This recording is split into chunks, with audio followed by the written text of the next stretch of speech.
Is that the right dungeon?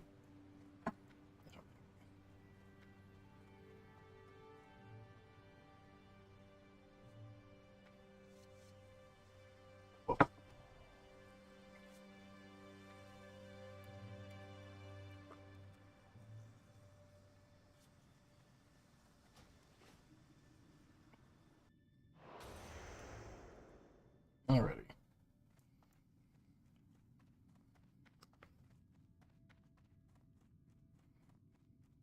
Oh. How the hell did I miss you? Hmm.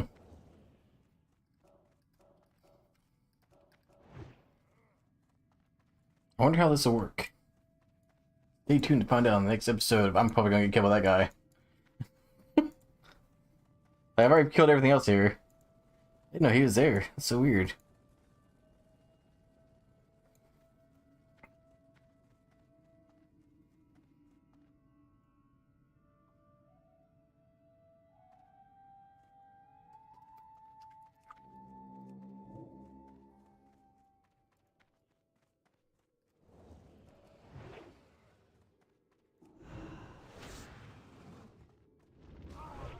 Oh, I forgot to pop my cooldowns. I'm gonna die. Oh my god.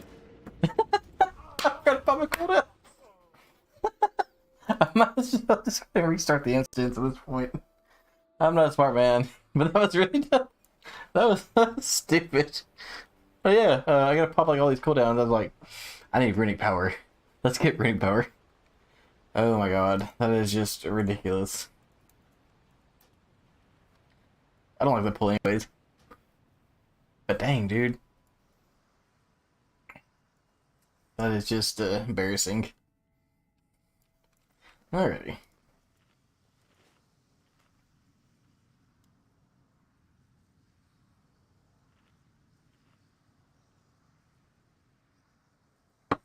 Let's do the same thing.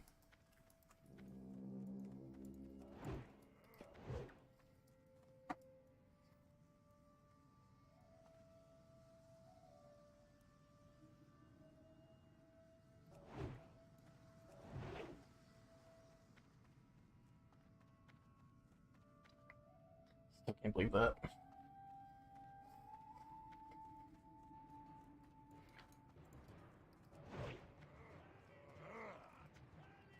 Wait, why am I not using my cooldowns? What the fuck's going on?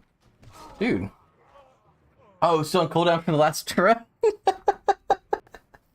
Why am I so derpy? I wish I was smart. That's so embarrassing. 2 times in a row. So, 42 minutes, or 42 seconds. I guess I'm playing the waiting game then.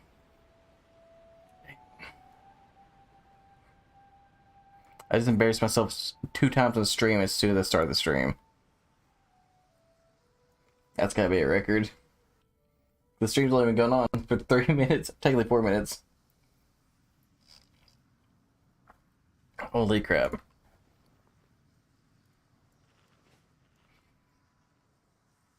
That's so embarrassing.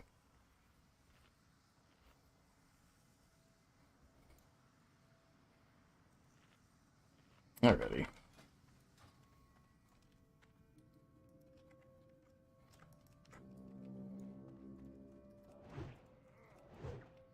Tip number 2.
Here we go.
Oh shoot.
Here we go.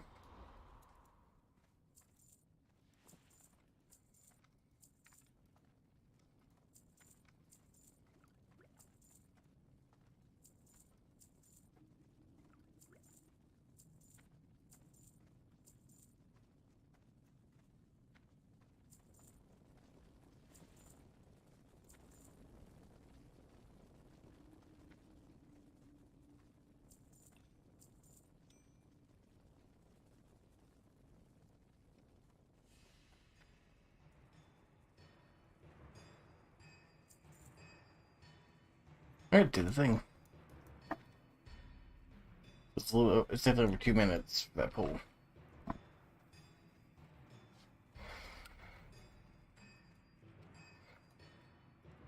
don't still see my EXP per hour though.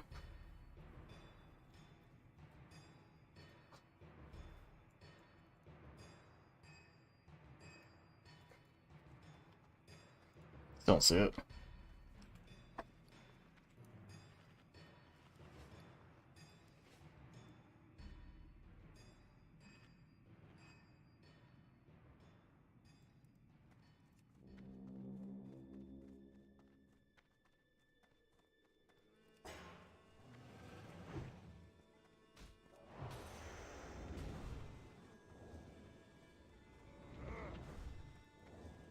Trying to use it. What is it? Oh my god, I'm gonna die again. Seriously? Why is it not working? I'm dead.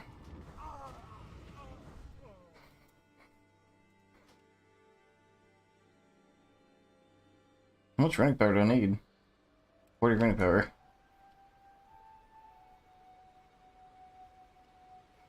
Hmm.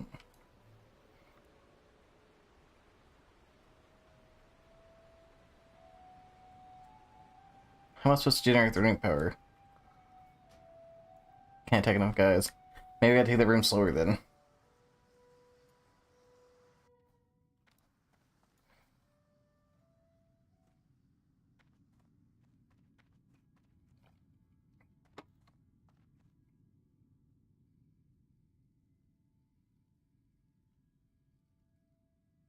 So everything else worked but this.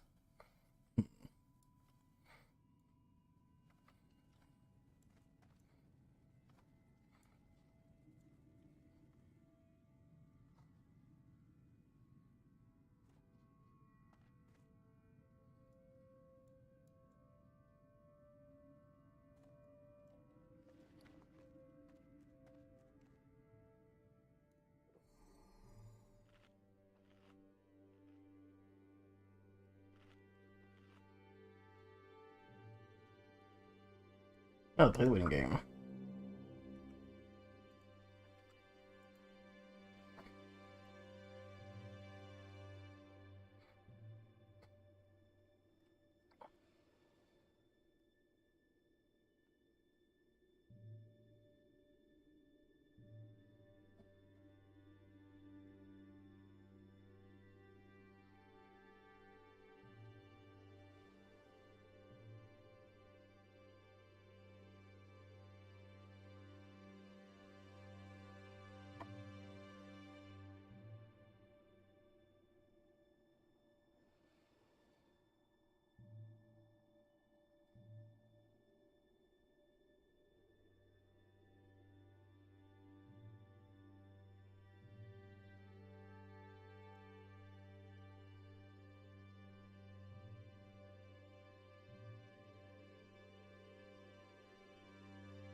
Alright.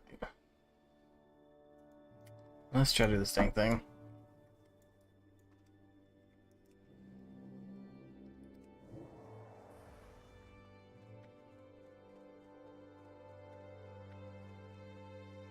Actually, fuck it.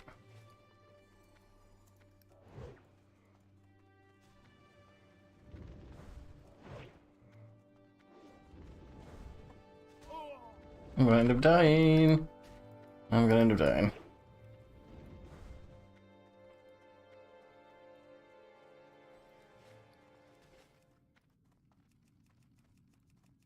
Where the fuck is my pet at? I summoned it, right? I did. It's already dead? Bruh.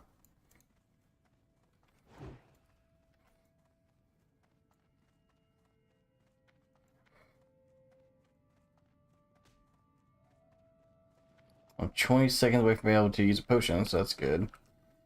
Bad news is I can't use my gold to heal me. Wait, how do you guys catch up to me?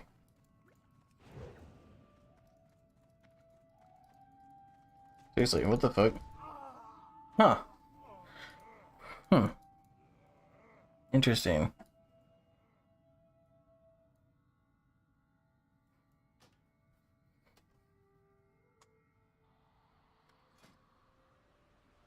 I have minor speed increase, that's crazy.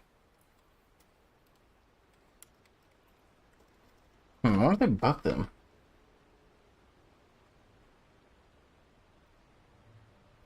That's weird.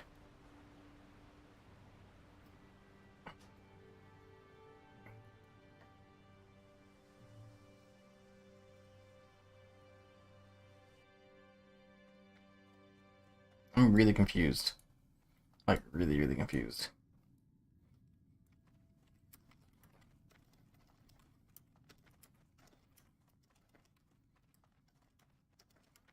What the hell?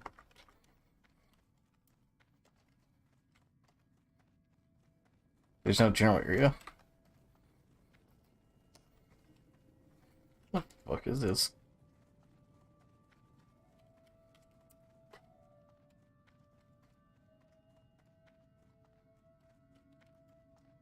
Oh.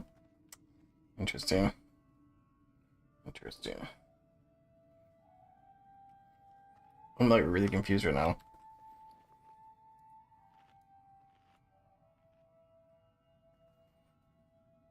Am I supposed to keep using the move speed potion the entire time? Like, I don't get it. 'Cause I didn't see anybody else doing these runs.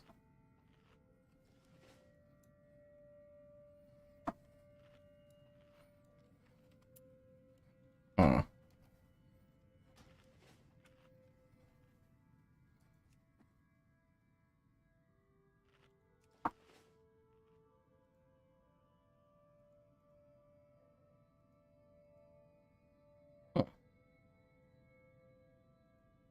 Weird.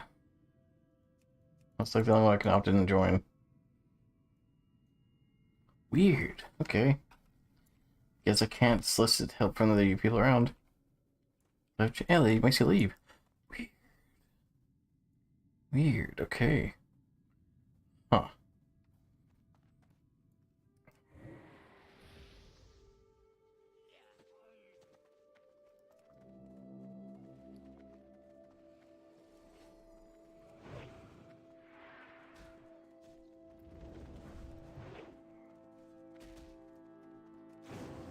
No way.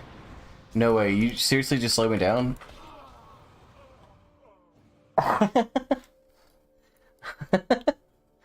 not allowed to do this one part of the run, am I?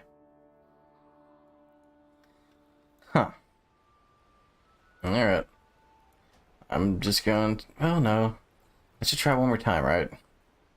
I shouldn't give up too early. Dang, dude.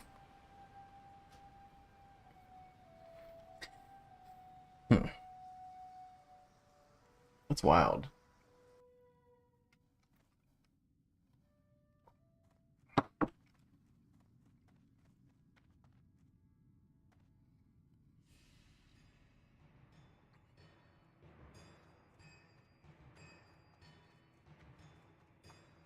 Look at the guy that's doing it too. Let's mute it, watch it again.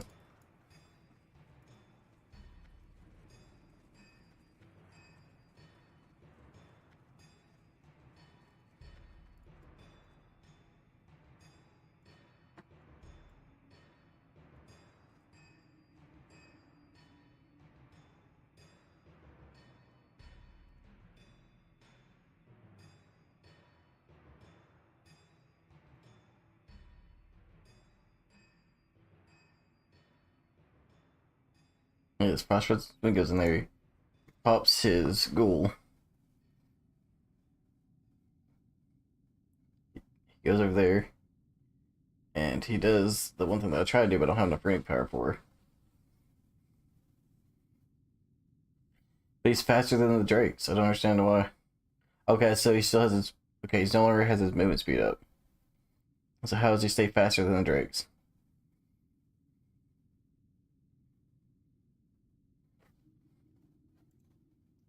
Let's hear on this what he says. This means that I miss out on a little bit extra XP, and this again, guys, is going to be my most scuff run by far. This is the run where I actually take quite a bit of damage. So what you're going to want to do, like any sort of kiting strategy, is do a very wide circle around the actual room. So wide, in fact, that you can kind of hit these little walls. You can see as I'm running up to it, you can kind of hit these little walls and then make your turn in. That's pretty much the safest way. And you can see that sometimes the actual mobs will catch up to you if you fuck up, but you can just heal through it or actually just outrun them again. You're literally faster than these mobs. No, it wasn't. If you did have rocket boots, they're pretty much never going to catch up to you. You already have such a large, like, head start. But if you do decide to run into one of the boxes or run into anything and get stuck, just know you have an oh shit button by using your defenses and just running away. You literally can just make it out of here if you have a little bit of gear. If you are fully naked, then you'll probably die when these mobs catch you, but they literally should not catch you. You don't need to worry about that. It's not really a thing that should happen if you're not playing like a bot like I was in this video right here. Again, to just show you guys how easy it is to do this. They're not gonna jump to him. He has an holy presence on. I have an holy presence on. I don't get it. It's just weird.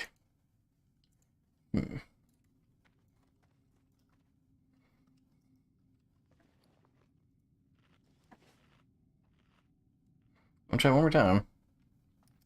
I'm not gonna be able to do what he did though.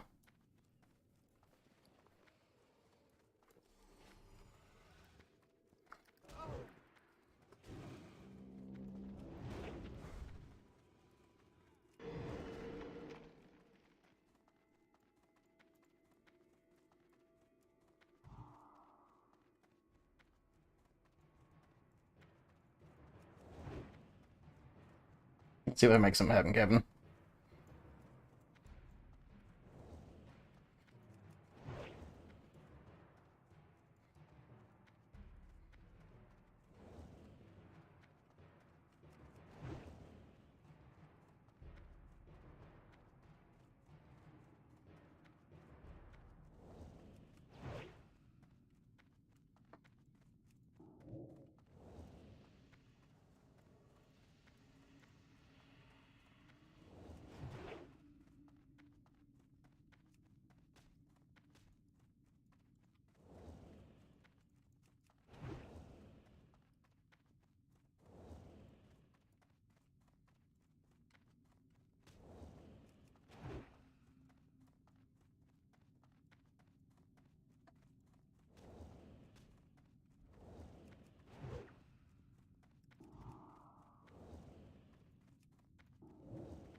Like, no damage, these guys.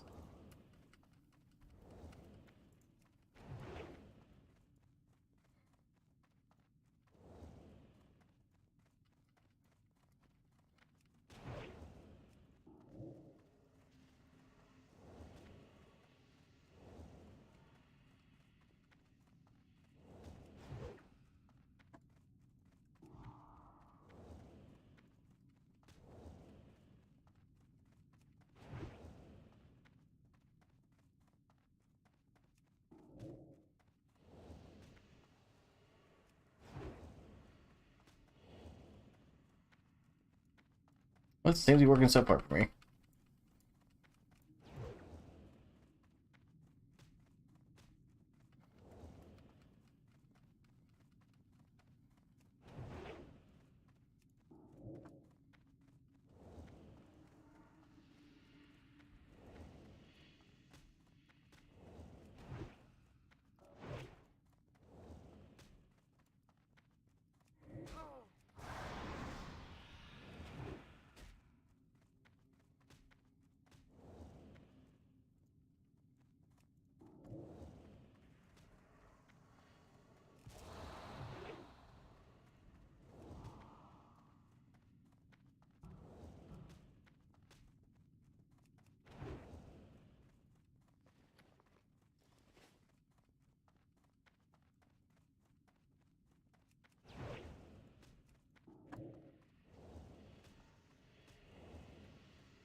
Technically working. Looks dumb, but it works, so it's not dumb, right? You know how that works?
Got him.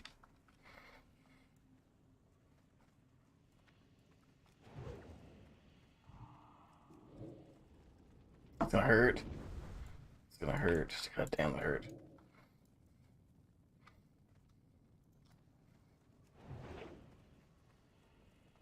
I'm just gonna go ahead and take a potion so I don't risk it.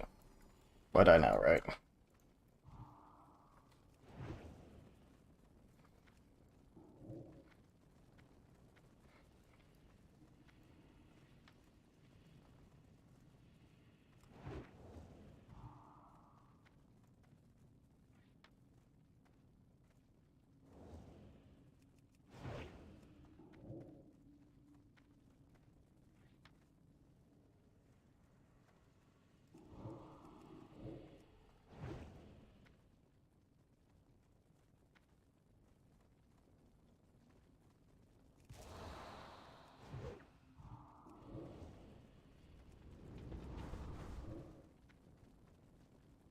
I'm risking it with a biscuit. Nice, slow my roll.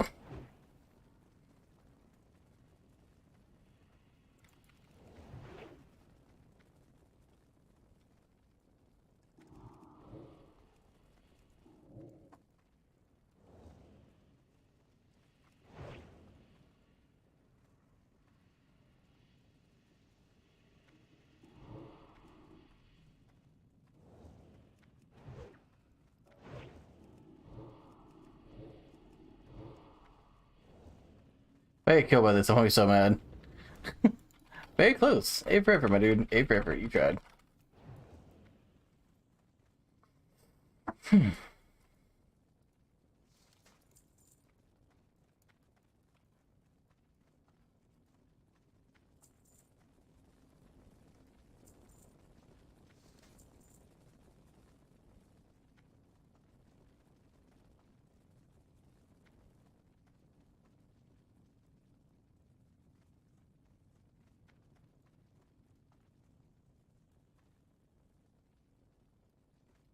Did I loot all the humans? Maybe. Maybe I did. Maybe I did. How many people are up there that missed?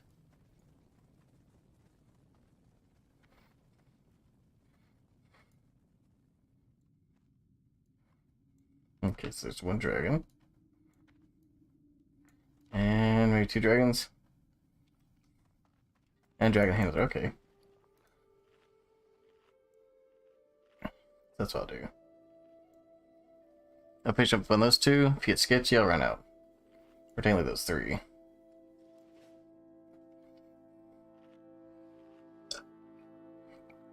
Here we go.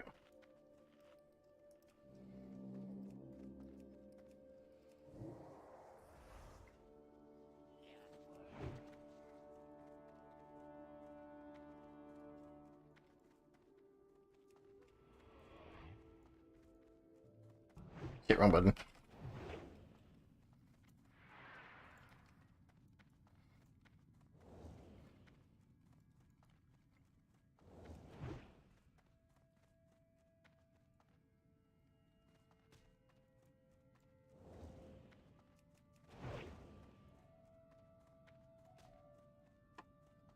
Dragons are fast as F, boy.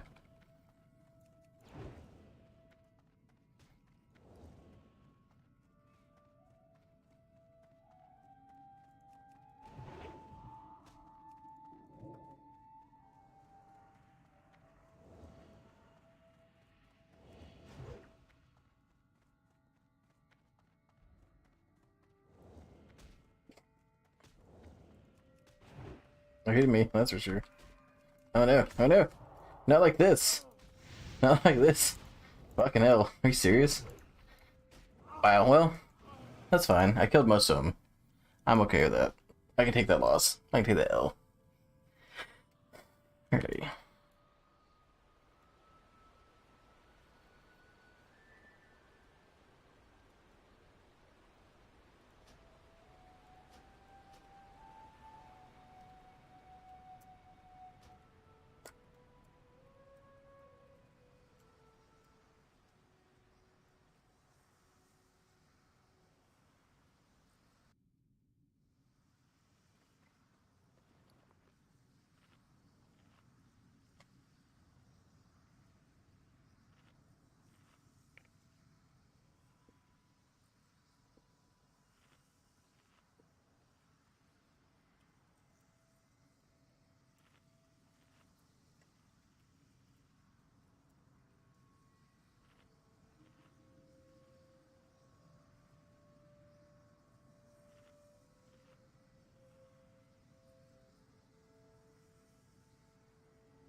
Dude, are you seriously gonna have me slows into her time? Fuck. I'm gonna do it now, fuck it.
Oh shit, I missed.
You ran into something.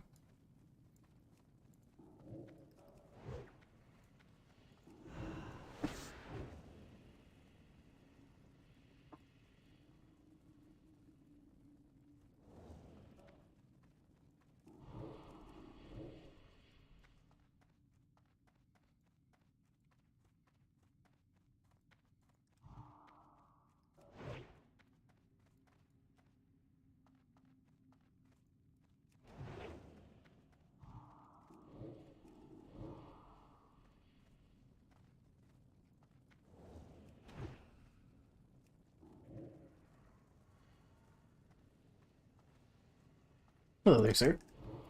Goodbye.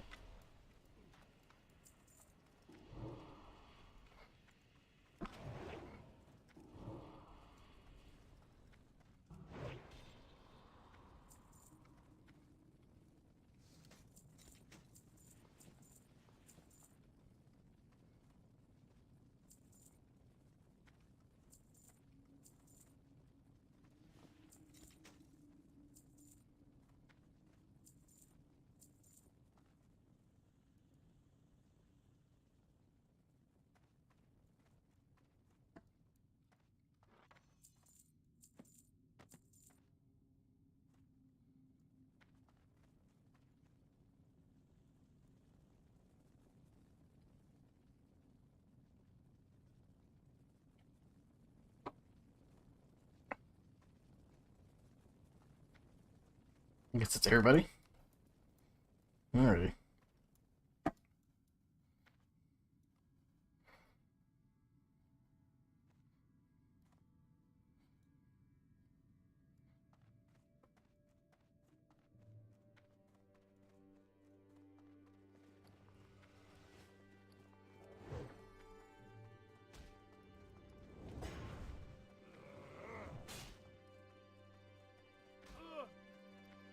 What? Oh my god, not like this. Are you serious? Am I gonna die? Wow, that's so annoying.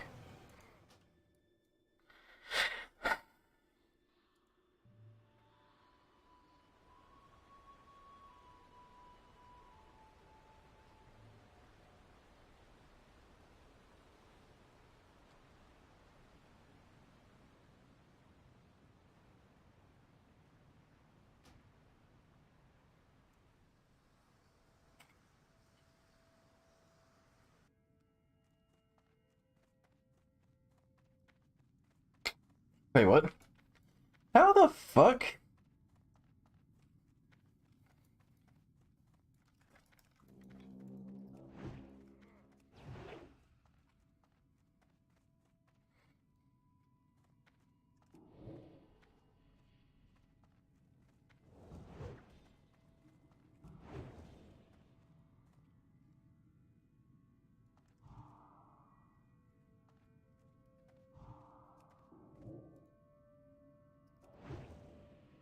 How is it that this one guy always like manages to evade me? It's weird, right?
Whatever.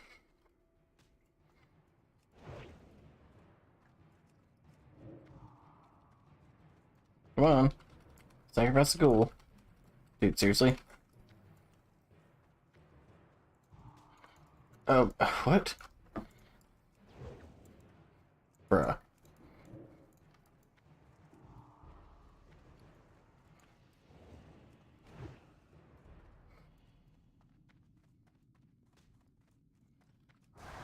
There we go.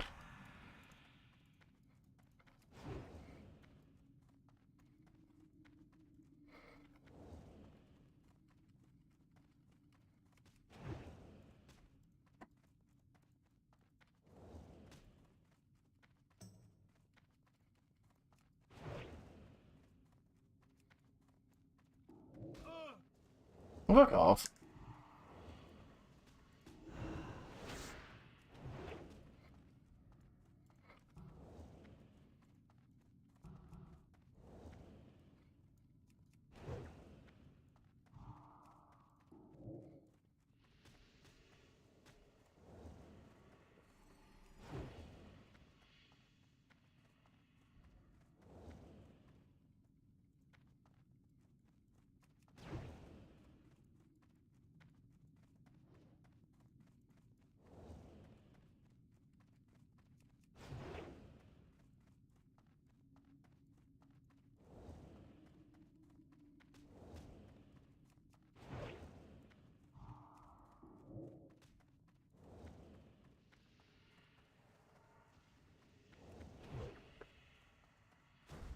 Oh, whatever, dog.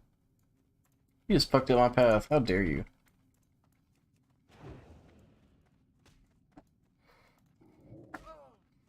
If I die for this, I'm gonna be so mad. Bro. Fuck right on off.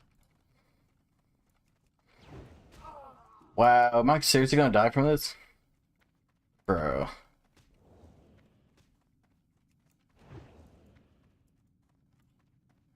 Fuckers.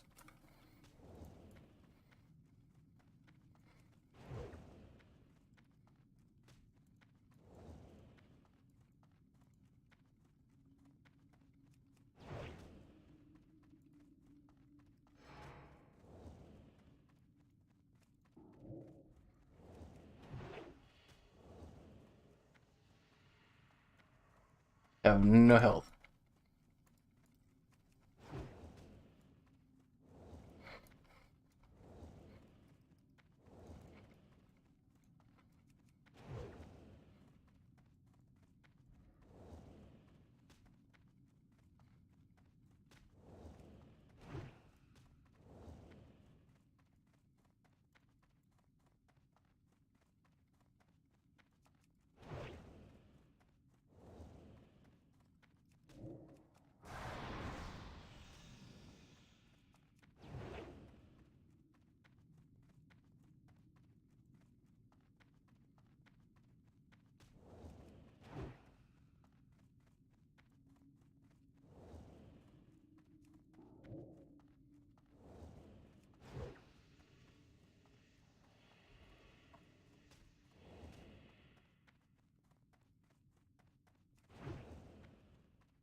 Really? Yeah, a bit unlucky.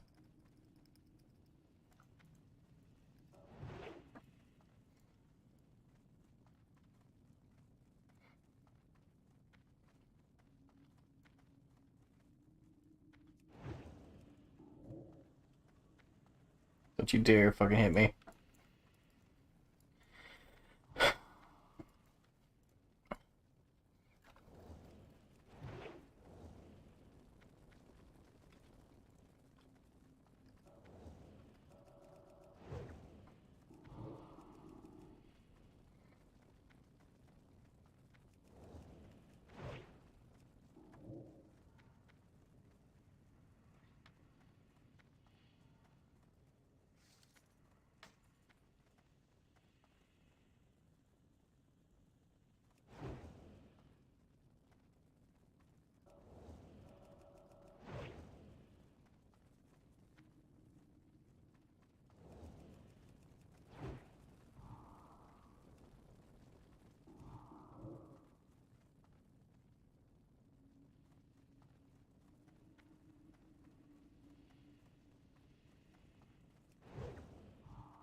And there we go. That's all she wrote.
Where's he? Wait.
your back.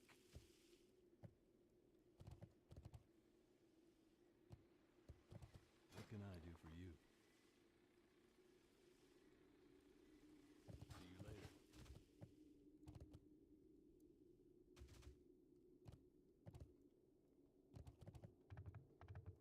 What can I do for you? Have a good one. How are ya? You have a great day now. Hey there. Wait, what?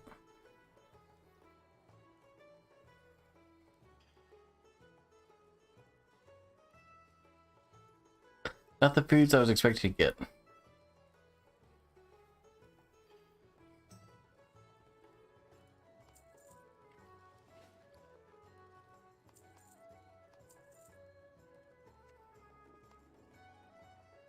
See you around.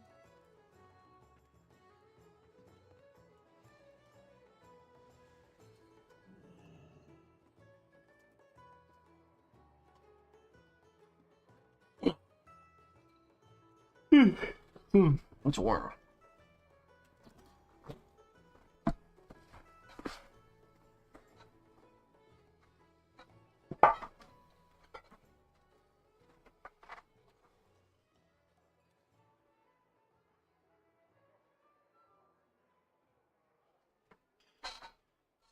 What's the other one?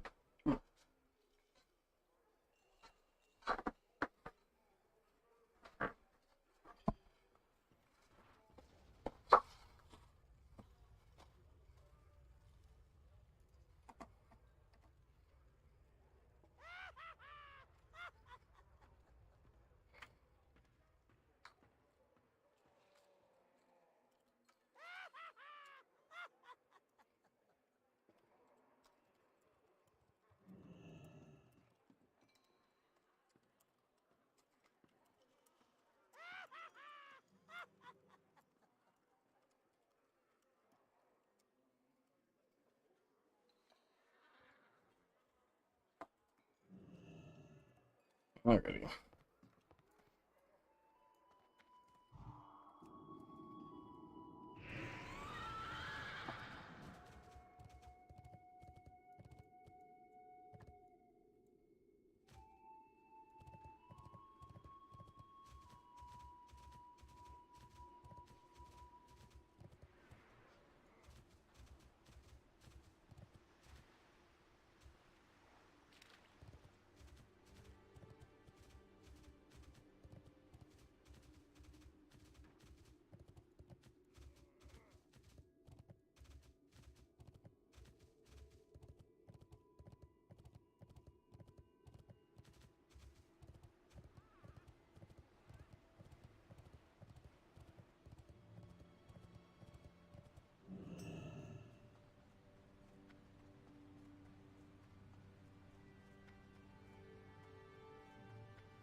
Oof.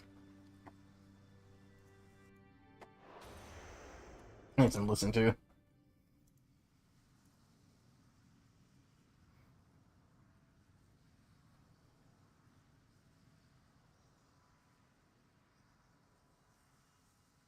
Yeah, I'll look at the stupid video for a second. It's like one of those TikTok type videos on YouTube.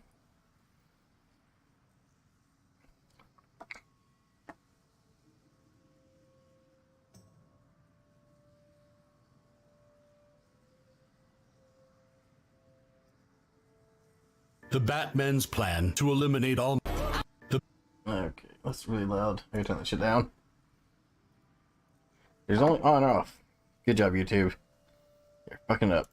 Let's still lower this bad motherfucker down. Batman's plan to eliminate all members of the Justice League, starting with the Martian telepath, who is shot with a projectile full of nanobots, which causes his skin to ignite and burn, leaving him incapacitated, as his great weakness is fire. Aquaman is injected with a toxin that makes him panic when he touches water, causing him to become so dehydrated that he loses consciousness. They freeze Plastic Man so that he can be easily broken into pieces. Wonder Woman gets a chip implanted in her brain to make her believe that she is in a never-ending fight. Flash is shot with a special bullet in the spinal cord, which causes him to have epileptic attacks, preventing him from vibrating or moving at high speed. Green Lantern, his ring is placed on him while he sleeps, leaving him blind and without voice. He never sleeps with the ring, as he fears a nightmare will activate it. And finally Superman, attacking him with red kryptonite, losing absolute control over his powers, and feel an unbearable pain like burning from the inside. The Batman's plan to eliminate...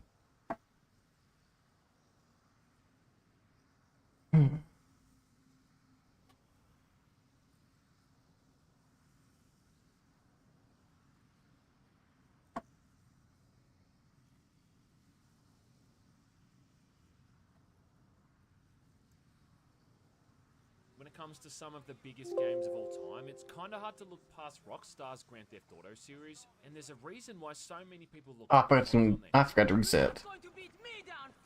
I can still remember playing Grand Theft Auto 3 for the first time and being really caught up in that transition from 2D into a fully 3D environment. And then likewise, years later when the series made the leap to the 6th generation of consoles, Grand Theft Auto 4 was a huge turning point not only for the series but just gaming in general. Grand Theft Auto is just one of those franchises where you can always find people who want to talk about it, and although the preferences might differ from person to person, you can bet your bottom dollar that with at least one of these games, there's going to be someone out there who's sunk some serious hours into them. For me, that was Vice City, which is my personal favourite, but then second after that was Grand Theft Auto 4, which I think is objectively the best game in the series. Well, since you put it that way, I mean... When this thing came out, it was one of those instances where even people who weren't even really into gaming would be talking about it. It just had that much of a cultural impact that you hear about it one way or another, and there's a reason why it's still got one of the highest aggregate review scores on Metacritic. Rockstar have been responsible for some pretty solid games over the years, but when it comes to the Grand Theft Auto series, I still think this is their masterpiece. Which is kind of funny now, considering at the time, I remember a lot of people complaining about how it was a bit of a step down from San Andreas. Alright, let me explain. Now look, I understand and I get all the complaints that San Andreas fans had about this in the way that it's removed a lot of the mechanics, and I get it, but the thing is I don't agree with it. San Andreas was an ambitious game, there's no argument there, but I also can't help but think that it was also just Rockstar flexing in a way. Do you know what I mean? Like, trying to see how much stuff they could cram into the game considering the limitations of working on the PlayStation 2 at the time. Yeah, I think people often forget that this thing came out on the PlayStation 2 first, with the Xbox and PC ports not being released until a year or so later. And yeah man, for a PlayStation 2 title, the amount of stuff they crammed into this game is just black magic. And if both this and the 4th game are cocktails, well, then I'd say that San Andreas is like a Long Island iced tea, packed full of different ingredients and intended to get you as drunk as possible. I hope you enjoy your meal. Whereas Grand Theft Auto 4 I'd consider to be like an old-fashioned, requiring fewer ingredients but being much more smooth and refined. San Andreas was 33 square kilometers in size, whereas GTA 4 is only 16. However, unlike San Andreas, it never feels like there's wasted space here. It just felt like half of San Andreas was spent driving to the next location, and there's roads and highways between all these major cities where nothing ever really happened, along with deserts and forests that only serve to help perpetuate the existence of those in-game myths, you know, like the ghost cars or Bigfoot. Every inch of Grand Theft Auto's map, though, it feels like it's got a purpose, and it's always populated with NPCs, vehicles, or landmarks. And everywhere you look, there's something going on. It's kind of similar to Grand Theft Auto 3 and Vice City's map in the way that you can break it down into these key islands. Grand Theft Auto 3, you know, also set in Liberty City, had Portland, Staunton Island, and then Shoreside Vale. Vice City, on the other hand, had the beach and then the mainland. San Andreas, on the other hand, has Los Santos, Red County, Flint County, Bone County, where your mum hangs out, Whetstone, San Fierro, Tierra Robada, and then finally Las Venturas. And a shiny new donkey for whoever can say all of those 5 times fast without stopping to have to catch their breath. Grand Theft Auto 5 also felt kind of directionless to me, being this amorphous blob of an island which, outside of Los Santos, just felt like it lacked any kind of direction or anything all that notable. GTA 4, though, back again in Liberty City, is broken up between essentially 4 islands. You got Broker and Dukes, Bohan, Algonquin, and then Alderney, with a short drive really being all it takes to get from one to the other, and each of them being unlocked as you progress through the story. It is much simpler, but it's also got the bonus of everything feeling connected, which is also why I don't really see it as an issue that you can't buy property anymore, considering everything's so close to begin with, and wherever you need to get is just a short taxi ride away. Here we are, the beginning of our new lives. Again. That's actually probably worth mentioning too, because now if you're keen to just get it done and get to the next location, you can essentially fast travel to anywhere in the city on a taxi, even pulling some poor customer out of the back of these things if it's already occupied. You're getting raw! Don't get killed! Plus, the city just had some really cool landmarks, from the carnival rides at Firefly Island, the very Times Square-inspired Star Junction, and then the airport, which was the hangout for multiplayer games. San Andreas had stats for stamina, lung capacity, respect, and sex appeal through to the skills for weapons and driving, as well as different martial arts styles to learn. GTA 4 again does away with all that shit. You can hop into any vehicle and drive it as well as you do in the first mission, right up until the end. In terms of sex appeal, about the most you might get is one of your girlfriends commenting on what kind of clothes you wear during a date, but that's about it. It ain't pretty, is it? And instead of 3 martial arts styles, well, you've just got one, comprised of the age-old technique of just punching or kicking someone in the face, which is fine, to be honest, because the melee combat always kind of played second fiddle to shooting people. Oh, you think I'm a joke? You eat burgers and hot dogs to regain health now, not gain weight, and there's no system for improving stamina or how long you can sprint either. Plus, it doesn't force you to do missions at certain times of the day either, which I really appreciate. That's the way it works. And how can I not talk about those end of mission jingles and that music you hear during the loading screens? I mean, look, I'm a Vice City simp until the day I die, but it is impossible to deny how memorable that theme tune is.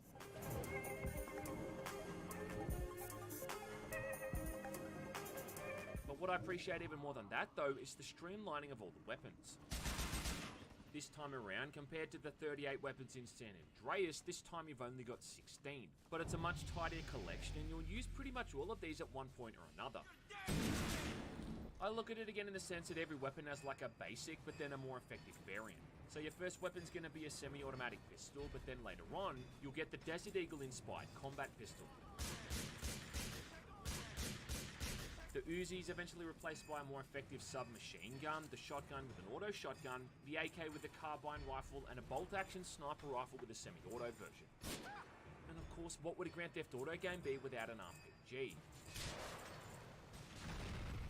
More than that though, the gunplay is just immensely improved from the previous games. I don't think I'm out of line here to say that the shooting in the other games is just kind of awful. I mean, it was definitely at its peak for San Andreas, but I don't think you'll hear too many people singing high praise about the combat in those games, and they really do still have some of the most awful lock-on mechanics. Grand Theft Auto 4 came out around the same time when cover shooting was becoming the norm for third-person shooters, with games like Gears of War 2, so it makes sense that they'd adopt this format. But yet, somehow it still feels different from the slew of other shooters that we'd get in the ensuing years. And I think there's a couple of reasons for this. Firstly, I think because it's almost tactical in a sense, compared to the other games, 5 included, where the guns are just basically lasers. The weapons in the 4th game have to often be fired in short bursts, or else the weapon spread would get so wide that you wouldn't be able to hit jack shit. The controls have just the right amount of input delay to feel like there's weight to your movements, without feeling like you're moving around underwater, and there's bullet velocity to consider too if you're shooting at someone off in the distance. But I think secondly and more importantly is just the god tier physics engine. Holy shit! Grand Theft Auto 4 uses a physics engine called Euphoria, and unlike a lot of other physics engines, which just kind of turned everything into ragdolls, Euphoria looks way more realistic. I'd kind of describe it as like a combination of reactionary but also corrective. When shooting someone, for instance, they'll realistically topple backward from the force of getting shot, but that's really only scratching the surface of how they tried to implement this into the combat.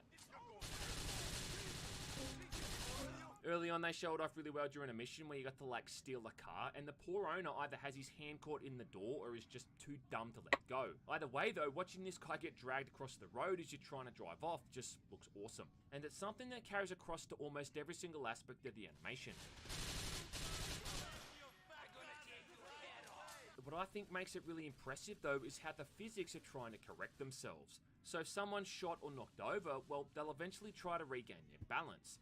And if someone is wounded but not killed, well, you'll even see them limping away, trying to get out of the firing line. Yeah, emphasis on trying. Excellent. I just can't get over how awesome some of this stuff looks, even by 2022 standards, and there's a reason why Rockstar have used this in every game they've made since. Yeah, it's come a long way since San Andreas when you simply shot someone and then there was just some kind of basic animation as they fell to the ground. Even the water physics are just really impressive, which is something that's kind of downplayed a bit, only because there's not really too many missions that take place in a boat. Oh god, why did I do that? Is around here and reacts to God. and explosions is just really ahead of its time. The wanted system I'm gonna die. had a bit of an overhaul. Now, in the previous games, if you had like a 1 or a 2-star rating, there wasn't really any kind of threat to the whole thing. And if you just Fuck me. drove to the end of the block, well, then the cops would often forget you existed by that point. In GTA 4, though, it's a little bit different because once the cops are onto you, they're now tracking you down within the general area. And the only way to then get rid of them is to get out of their line of sight until things cool down. But that's often easier said than done, though. I lost the heat. Where are you? Because if you're trying to get away from someone and you run into another cop, well, then that radius system completely resets. And once you get like a 3 or a 4-star rating, well, then it becomes pretty damn tricky to lose these guys. Eventually, too, like the other games, if the heat gets too much, well, you'll even have the army coming after you. I mean, it is a more realistic system, but at times it can also be kind of annoying, because other cops are quite literally just going to appear in front of you out of nowhere. And if you're trying to drive quickly in a straight line, well, then it's often going to reset the search pattern. I think it's really just another way they've tried to change the way that driving works, you know, to make it more about being smart, That was a waste. using the cops around corners and outmaneuvering them, as opposed to just having the fastest car and outrunning them. Oh yeah, speaking of the driving, a huge complaint you heard from a lot of people back in the day was the way that the vehicles handled. Mostly I think just by people who were mad that they couldn't take a corner at full speed anymore, pull up the handbrake and just not spin out. Honestly though, I've always loved the way that the vehicles handle in this. I think everything has a really good sense of weight to it, and a lot like San Andreas, when you're driving a rear-wheel car for instance, you really feel like the power is going to the back of the tires. It's just a much more deliberate driving system. You know, it's more like the French Connection than it is the Fast and the Furious. And you will feel like you're engaging in some of the slowest car chases ever, but the skill needed for getting through these I think is much higher. Having said that though, you can still get some baller cars like the Infernus, the Comet and the Banshee, and these things are gonna haul ass, you know, until you crash anyway. At which point you can appreciate the new damage modeling, which is just insane. Like being able to smash out their individual headlights or dent the front of the car to the point that the engine just stops working entirely. Please start. Plus I really like too how cars don't just magically explode now when they're flipped. Yeah, anyone who's played the other games knows that flipping cars was pretty much the kiss of death. Then you'd have to GTFO before the stupid thing exploded.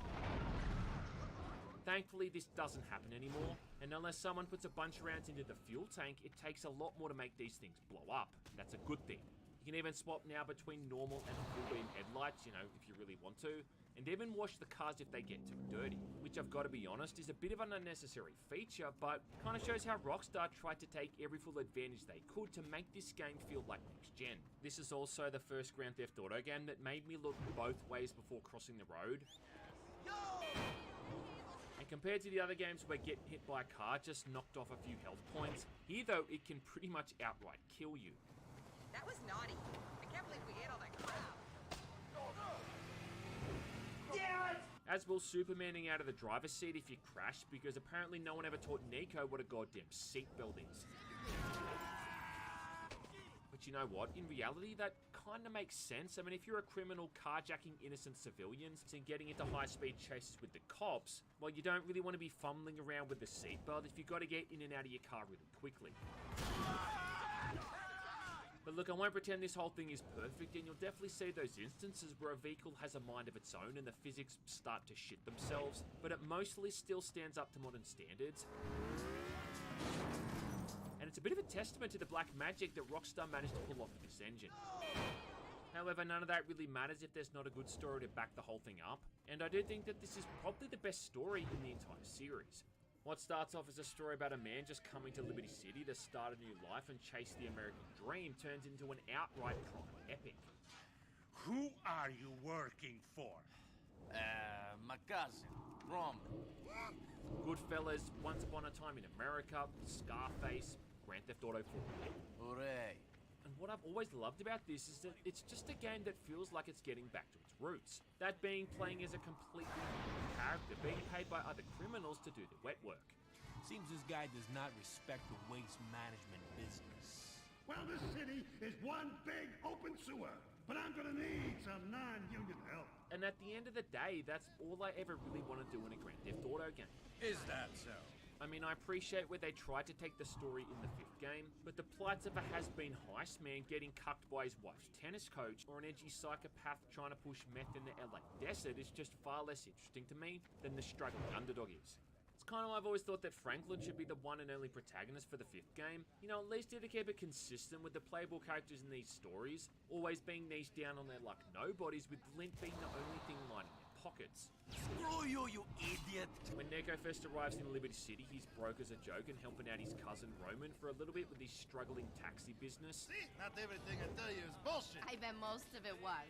But soon after that, he ends up doing jobs for the Russian, Irish, and Italian mafia, along with a bunch of more colourful characters along the way. Come on, touch my pecs, man. No, thank you. Eventually making some serious tax-free coin. And being someone who almost has to pay half of what he earns to the government in tax, well, there's no greater power fantasy to play as, let me tell ya.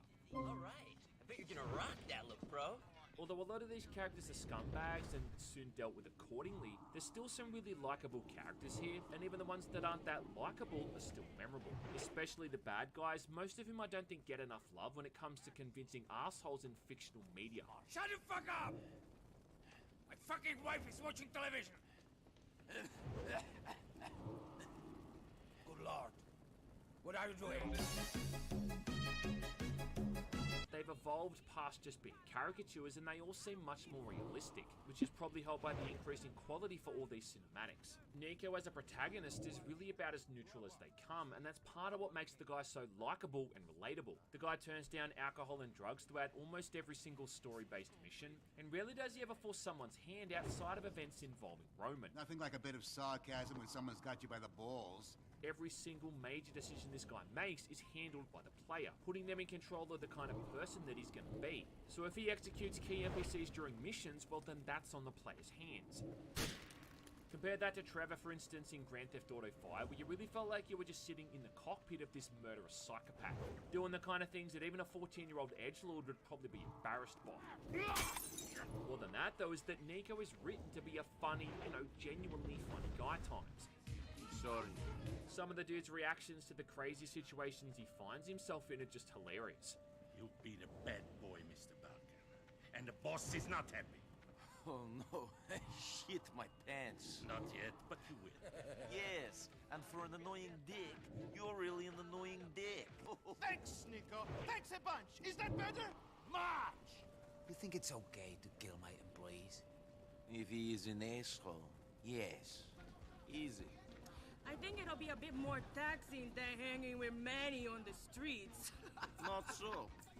For one, I won't have to listen to him talk. He begins the game pretty much as like a deer in the headlights, completely culture shocked in this brand new country, and being fed lies and bullshit from his cousin Roman about the kind of life he lives. 2 hours later. So he has to adapt to it pretty damn quickly, and luckily he has a very marketable set of skills, those being a knack for driving pretty good and killing people who need to be killed. And although he's not afraid to slap a bitch when necessary, he's never portrayed as being a bad person. I mean, there's one point where you have to decide between killing off a key character, and during the cinematic, he just outright says he doesn't even want to do it. But I don't want to. Neither do I, man. A few times he does get reminiscent about the events he went through in Europe, and his disdain for the people who put him in that position showed that he's actually a decent human being. Plus, it's also kind of wholesome how protective he is about Roman. Yeah, it's about family, and that's what's so powerful about it. Sit down. No! I'm not going to stand here and have you call me disloyal. I think the only thing that bothers me is how, like, even later in the game, he's still complaining about how Roman's spending all of his money, which seems a bit silly to me. You know, at the point when money has become completely trivial, and you're walking around with like 400 grand in the bank. And steal to scrape together a living so that my cousin can fritter it away online and pay all debts. But in terms of GTA protagonists, I mean, this guy's up there with the best of them. He's a cool guy. The GTA 4 also has the distinction of having some of the absolute best bros in all of gaming, bar none. Hey, You know, in real life, most men are lucky if they can find maybe one or two different guys they get on really well with.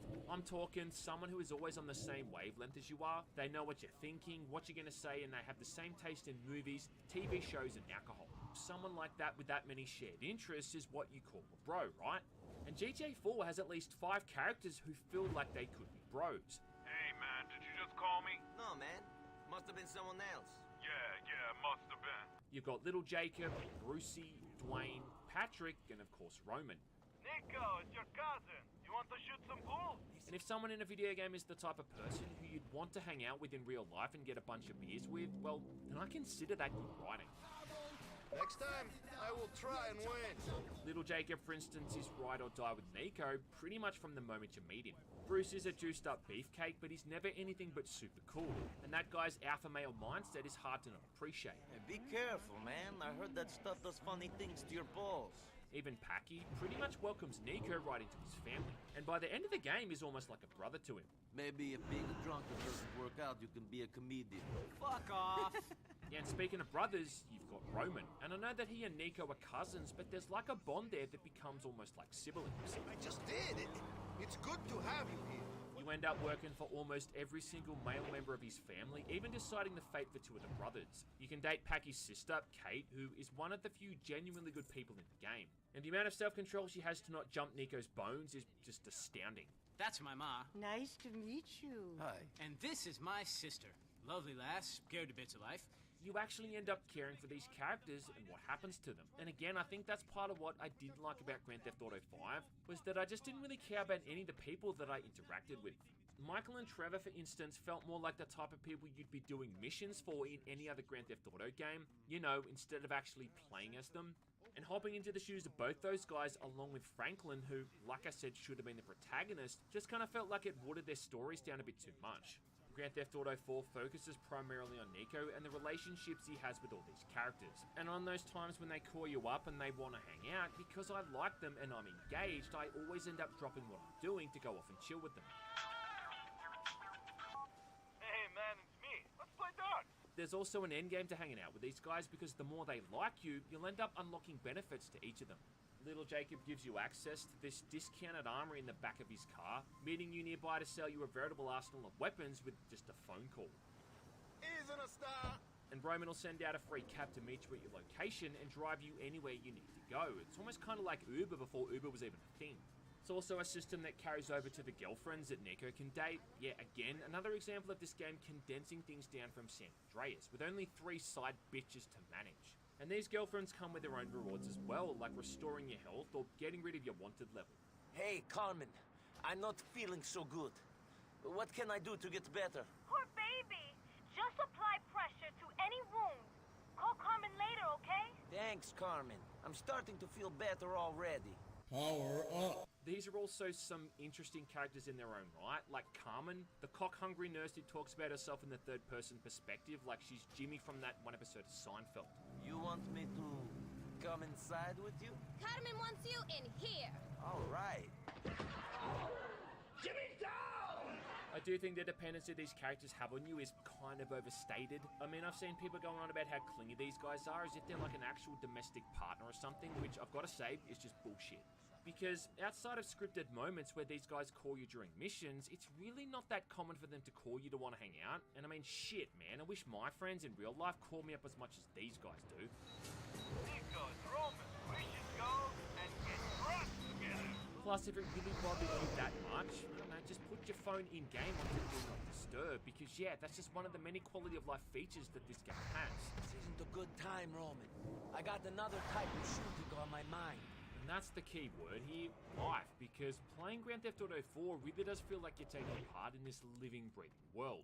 And every little aspect you can think of is present here to make it feel true to life. Even just down to having to stop on the bridge between islands to pay the toll. This was the first game I played on my PlayStation 3 where I really felt like I was playing what everyone was calling next-gen gaming. And it's still the most comfy and believable city I think in any video game ever made. There's just something so lifelike about the way the city moves and breathes, and regardless of the time of day or where you are, there's just always activity and something going on, which is perfect for it being set in a city that never sleeps. Basic things like watching pedestrians walk down the road, checking their phones, or holding coffee cups. If it's raining, you'll see these guys out with umbrellas or jogging to get out of the weather. When you carjack someone, the animation is actually different depending on what weapon you've got equipped. You know, assuming you've got one equipped at all. Don't try anything stupid. Cops can now also arrest you too, which you can actually resist if you want to just make a getaway.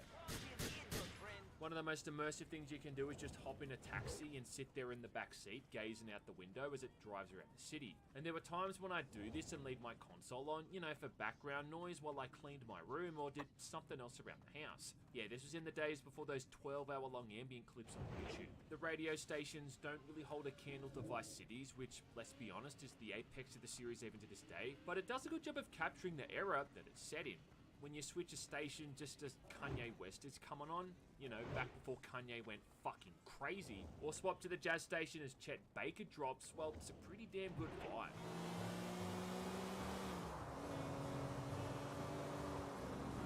2007 and 2008 were really around the time when smartphones were starting to become a lot more popular, and this might be the first game to ever really implement them in such a profound way.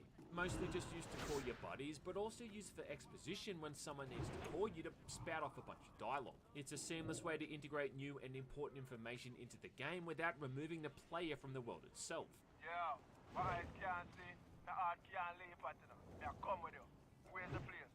What you just said is one of the most insanely idiotic things I have ever heard. I think it's also the first game to introduce a GPS system for getting around. And yeah man, I'm talking old school GPS. You know those old Navman systems that used to take like a dog's age to find a satellite signal?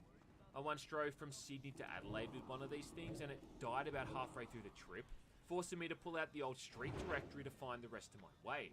And I think if that happened to Zoomers nowadays, you'd end up finding their car wrecked on the side of the road somewhere. Their half-decomposed skull still sporting that stupid fucking bird's nest hairstyle. He's a cool guy.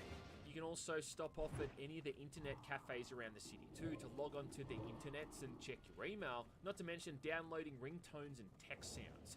And that really takes me back to the days when I used to spend $5 to get the Back to the Future theme as my ringtone, or the Metal Gear Solid Alert theme as my text notification. I don't even know if internet cafes are like a thing anymore, but thanks to Grand Theft Auto 4, their memory sure lives on.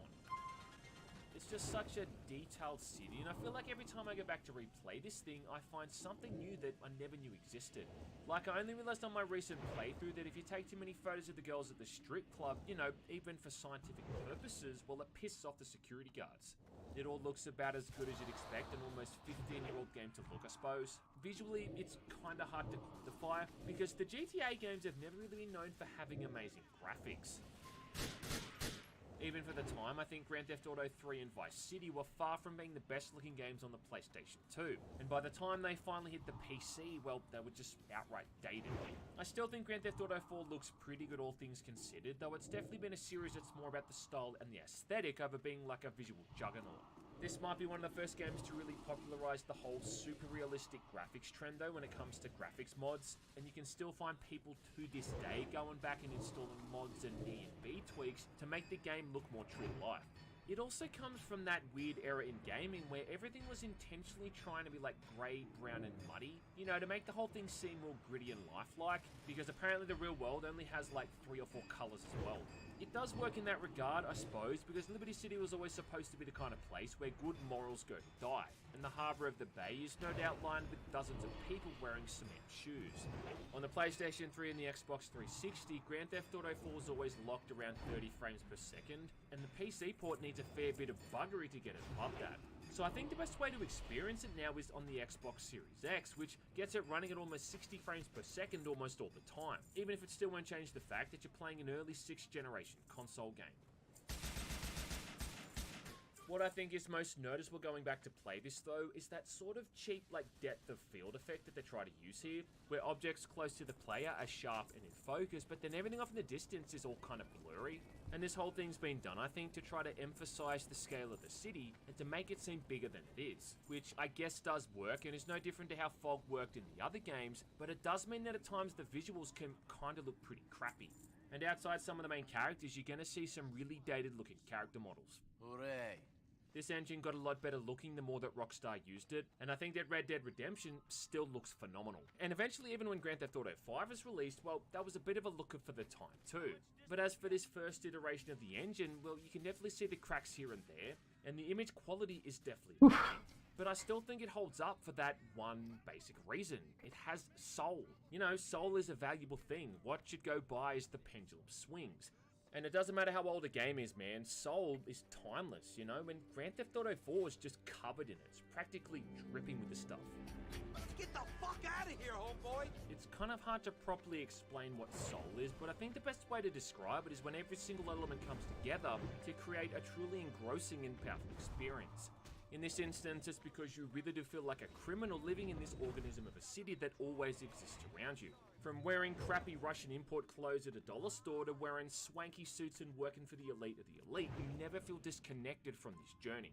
Why are you telling me this? A no better example of all these elements coming together is what I think is not only the best mission in the game, but also one of the best missions in any Grand Theft Auto game entirely. And that's the bank heist mission called 3-Leaf Clover. Get on the floor! Now! But sir, you too! Okay. This feels like Rockstar's homage to Michael Mann's Heat, where Nico, Packy and his brothers execute a bank heist on Liberty City Bank. It's one of the longest missions in the game and also one of the hardest, taking place not even halfway through the main campaign. First off, you've got to drive the crew to the bank, listening to everyone bicker along the way. Once arriving at the bank, the heist begins, and it all seems to be going to plan until Packy and his brother start arguing, where, during the distraction, a civvy with a concealed carry permit pulls out a gun and shoots one of them. Fun to note too is that the guy he's talking to is Lewis, who's going to be the protagonist for the Ballad of Gay Tony. Luis, but this ain't such a good idea, bro. And along with Johnny, this guy starts to pop up here and there for the rest of the game. We put the ice in the middle, we walk back. Anyway, after leaving the bank with the cash shoved into a few duffel bags, you find the entire street is full of cops. And the scariest thing at this point is how no one thought to have some kind of escape vehicle. So you gotta haul ass down the middle of the street here, gunning down everyone who gets in your way. Maybe if these guys weren't smashing back beers and doing lines of coke before the heist, they might have had the foresight to think of this. Either way, it makes for some pretty intense firefights. You've got cop cars pulling up to block the exits on the streets, forcing you down all these narrow alleyways, and to say it's epic is selling the whole thing short. After a chopper shows up, you're then heading underground. There's too much panic in this town. Moving through the subway tunnels where yet again more cops show up to try to stop you. And how Nico isn't the most wanted man in Liberty City. No, I just got slowed. No! Damn it. Oh my gosh. Finally, when you reach the surface again, you've still got to get rid of your wanted level, which is no small feat given it's about 3 stars. And you got to make sure that the guys surviving don't get killed either. Keep in mind too that this is old school GTA before Rockstar added in checkpoints or any of that stuff. So if you die at any time or any of the guys in your squad die, then you've got to do the entire thing all over again. From picking up the guys at Packy's house and driving them across the town, through to committing cop genocide in the streets and the subways beneath Liberty City. But man, once you finally finish this mission, it's all worth it. I still remember the first time I played this. I mean, I want to say it maybe took me like 3 or 4 attempts to get through it, but seeing that payday come up when it's all done and dusted is a damn good feeling. You earn 250 grand here for beating this mission, which is massive, considering you've only been making a few $1,000 a mission beforehand, and you really feel like that's money well earned here, considering how hard you had to fight to get it. I always thought that this mission on some level has to be the basis for all the heists they added in GTA 5, and about the only issue is that it's really the only one in the entire game, and everything after that's a lot more restrained. That's not to say it's bad, and I can name plenty of other missions I still find highly memorable. Follow me!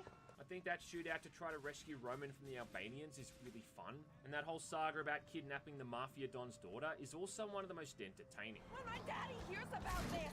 Not to mention confronting the demons of Nico's past and helping him get resolution. Hello, Nico. Hello, Mr. Bulgarin. Now, keeping in line with Grand Theft Auto spin-offs, Rockstars would eventually release 2 DLC campaigns for GTA 4, episodes of Liberty City with the Lost and the Damned, and then the Ballad of Gay Tony. Both taking place in Liberty City around the same time as the events in the main campaign. However, both of these couldn't be more different in tone. Lost in the Damned lets you play through an entirely new storyline as Johnny the biker, who showed up in, I don't know, like 2 missions I think back in the main story, usually working alongside Nico. And what this whole arc covers is the power struggles within their biker gang when the president is released from jail. And then the working relationship that Johnny also has with Elise Bader, a drug-dealing minor character from the base game. Wouldn't be the first man I tried that trick on, sweetie.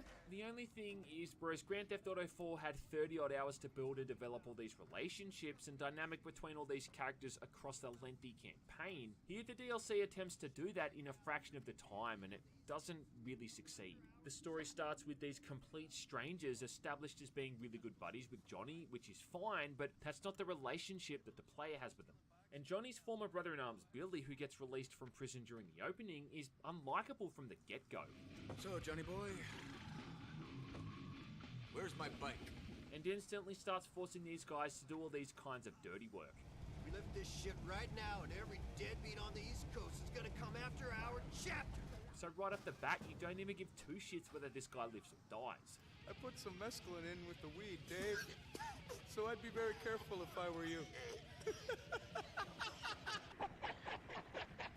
Johnny's whole on and off relationship with his addict girlfriend Ashley is supposed to make him seem more endearing, I guess, but to be honest, it just makes the guy look like an idiot. And I don't really understand how this otherwise confident and smart dude can somehow be in a relationship with this girl who spends more time with a crack pipe than she does with him. Well, my whole life's fallen to shit, sweetheart. And even after having played Grand Theft Auto 5 and seeing what ultimately happens to Johnny, it just makes the whole thing even more redundant. I think all anyone plays this for are those brief times when you get to see Nico and the other characters from like a different perspective. Nico, this is Johnny! Kind of same reason why I watch all of those crappy Marvel movies and TV shows, you know what I mean? On like the off chance I'll see Captain America or Daredevil. It's also dumb too how early on the gang is told that one of their members is killed by some kind of European, and then missions later Johnny meets Nico, and it somehow doesn't click that this could be the guy responsible. I got a new guy going along with you. He's from Eastern Europe somewheres. Yo! Hey, man! Now, playing as a biker, a big part of the DLC involves cruising around on your hog, and you can even pull your buddies in for backup at any time too, which is kind of cool. No, only a chapterhead like Billy can ask for that kind of help. You'll spend a lot of time here cruising around with your boys and listening to Alice Cooper, Deep Purple and Motley Crue. It's a bit of a testament to how good the licensed music is in this game, you know, capturing the feeling and the mood of the person and the world you're caught up in. But the thing is that riding a motorbike is way more dangerous than driving cars, you know, almost like how it is in real life. And you just make it so much more likely to be shot or killed when you're driving a bike that there's just no good reason to use these over cars. I think honestly too, like 90% of the missions in this DLC end up with you having to outrun the cops and, you know, lose your wanted level, and trying to get away in a motorbike when you've got like a 3 or 4 star rating is just fucking suicide. If you can't see the inherent tactical advantage here in trying to drive away from people shooting at you on a motorbike, well, look, I don't know what to say.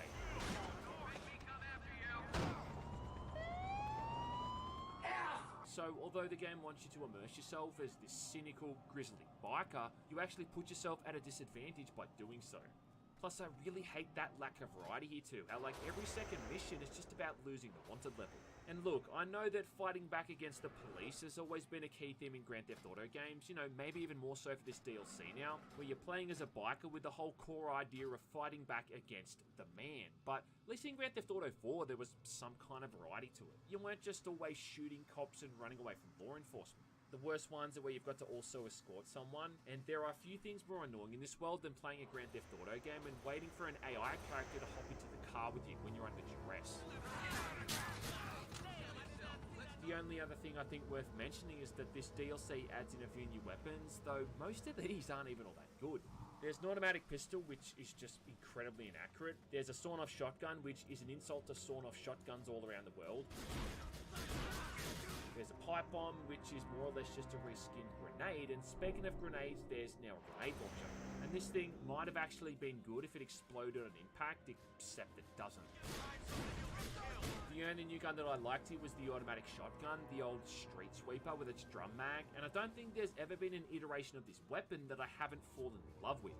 From Resident Evil 4 through to Max Payne, it just slaps so hard every time it shows up. Otherwise though, I mean, 1 out of 5.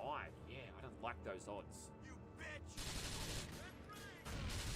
This was actually the first time I went back to play this DLC since it first came out, and I don't know if it was the fact that I played it back to back with Grand Theft Auto 4, which probably wasn't a good idea. Either way though, I just didn't find this very fun to play through. It's not entirely Rockstar's fault though. I mean, trying to make something like this after GTA 4 would be like Martin Scorsese making Goodfellas, and then he goes to try and make some kind of spin-off starring Frankie Carbone. One where he drives around all day making coffee for Jimmy. Come on, make that coffee to go. Let's go. As for the other DLC, well, that's the Ballad of Gay Tony, and again taking place during the same timeline, but now having you play as Tony's bodyguard and friend, Louis. Louis or Louis? Hey, mami, ¿cómo está? On a positive note though, this is way more fun to play through. Yo, what's wrong with you, man? The Lost in the Damned is like going to a funeral for a bunch of people you barely know. Gay Tony, on the other hand, is like being invited to a party where everyone already knows your name.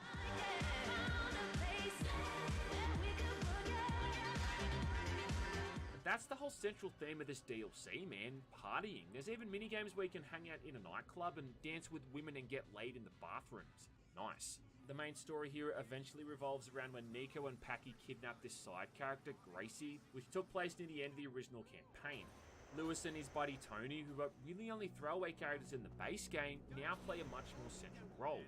I'm such an idiot. With Gracie being close friends with Tony and Lewis just being caught up in everything out of some kind of allegiance. It's kind of funny though that they call it the Ballad of Gay Tony, considering he's not even really in it for the first few hours of the story.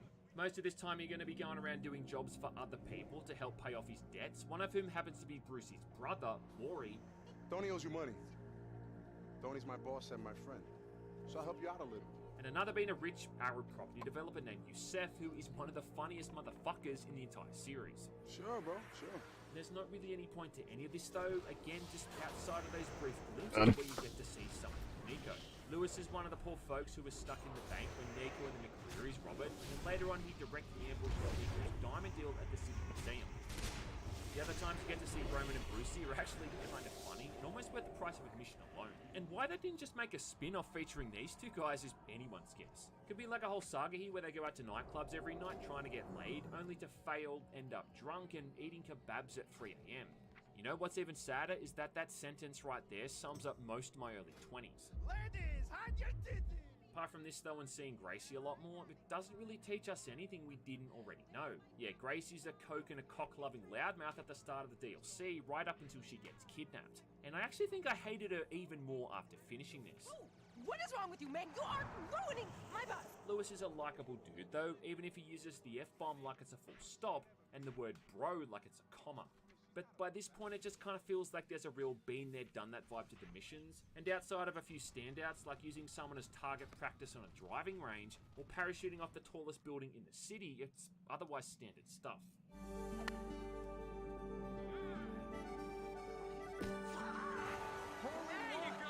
The few times you have to fly a combat chopper are actually kind of awful, and how no one thought to put in some kind of crosshair for this thing is just.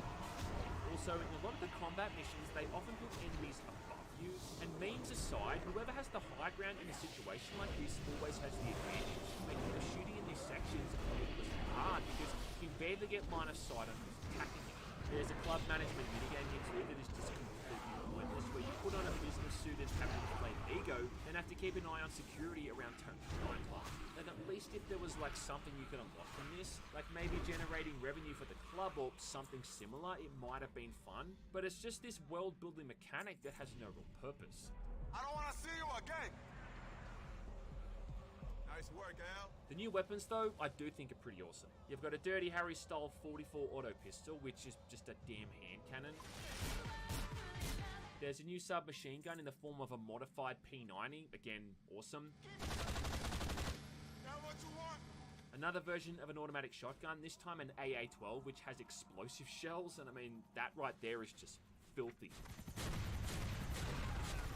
Along with a new semi-automatic sniper rifle and a belt-fed light machine gun. There's sticky bombs too, which actually quite useful. only used for a bunch of missions, but just pretty effective during general combat. It also seems that Gay Tony does away with the whole dreary, piss and shit soaked filter from The Lost and the Damned, making the visuals, I think, look the best that they've ever looked here. The nightlife this time around looks vivid, colourful, and bustling, and again, man, it's a definite vibe. They've added a bunch more new songs to the soundtrack here, and the sad part is I actually remember listening to some of these back in my 20s when I used to go out to nightclubs. I even had a bit of PTSD cringe here, remembering all the cheesy pickup lines I used to use. The money I spent buying tequila shots for women who would disappear into the crowd the moment that shot. You know, here's the thing. You're pathetic. It's almost kind of more Saints Row than GTA at times too, with all these dancing mini-games and the option for booty calls with all the cool things.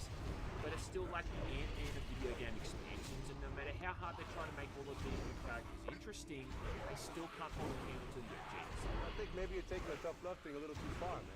Nothing else though, I'll give Rockstar credit in the fact that playing through these again, the memories of all these key moments did come back to me. And in fact too, like replaying Grand Theft Auto 4 to do this video, I think was probably the first time I played through the entire thing in maybe a decade. And again, what surprised me there the most was how I remembered all of these key moments like I'd only just played them yesterday. That right there, I think, is how you can really tell when a game is something special. When you can go back and replay it 15-something years after it first came out and instantly be transported back to how you felt the first time you played it. That shows that it has a timeless quality, which is something that few titles can make a claim to. Just one of those games for me, alongside things like Doom, Max Payne, and Metal Gear Solid 3, which I feel seem to be kept in like this timeless void, and they never seem to age. Grand Theft Auto 5 would eventually build upon almost all of the things that 4 helped to implement, like the friend system, using your smartphone, and it would also reintroduce a lot of the stuff that it took out of San Andreas, like customizing vehicles. It obviously heavily upgraded the multiplayer component too, and there's no doubt that GTA Online has helped in keeping the lights on over at Rockstar for the past few years, and it sure as shit wasn't the GTA Definitive Edition, that's for sure. But again, like San Andreas, adding back in all of this stuff has kind of made it seem less focused on the whole. And looking at it now compared to how it was at launch, it's almost like an entirely different product. Grand Theft Auto 4, on the other hand, stands the test of time as this gritty, well-told story about a likable European man and his escapades in a giant cesspool of a city. I'm sure whenever Grand Theft Auto 6 comes out, whether it be sooner or later, because of those idiotic leaks it's had, it's going to no doubt build upon that formula that will further, but the archetype that the 4th game set is still the one that holds up the most. And the fact that everything since has just been a slightly better version of what they built there really shows you how crucial and important that game was.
Dragonflight is coming out on November 28th. I am in shock.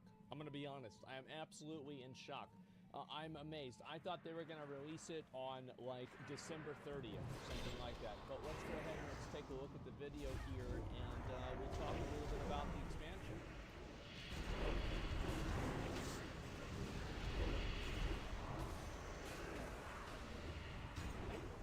Discover Dragonflight. Beckon the Dragonflight.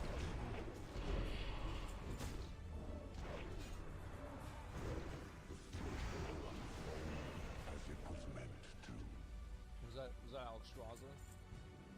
Open your mind to what is yet to come. Oh, I killed that guy. It's a cool mount.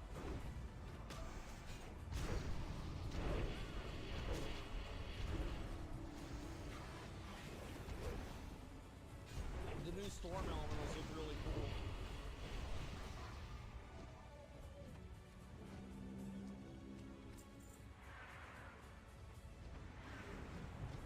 Events are unfolding around us all.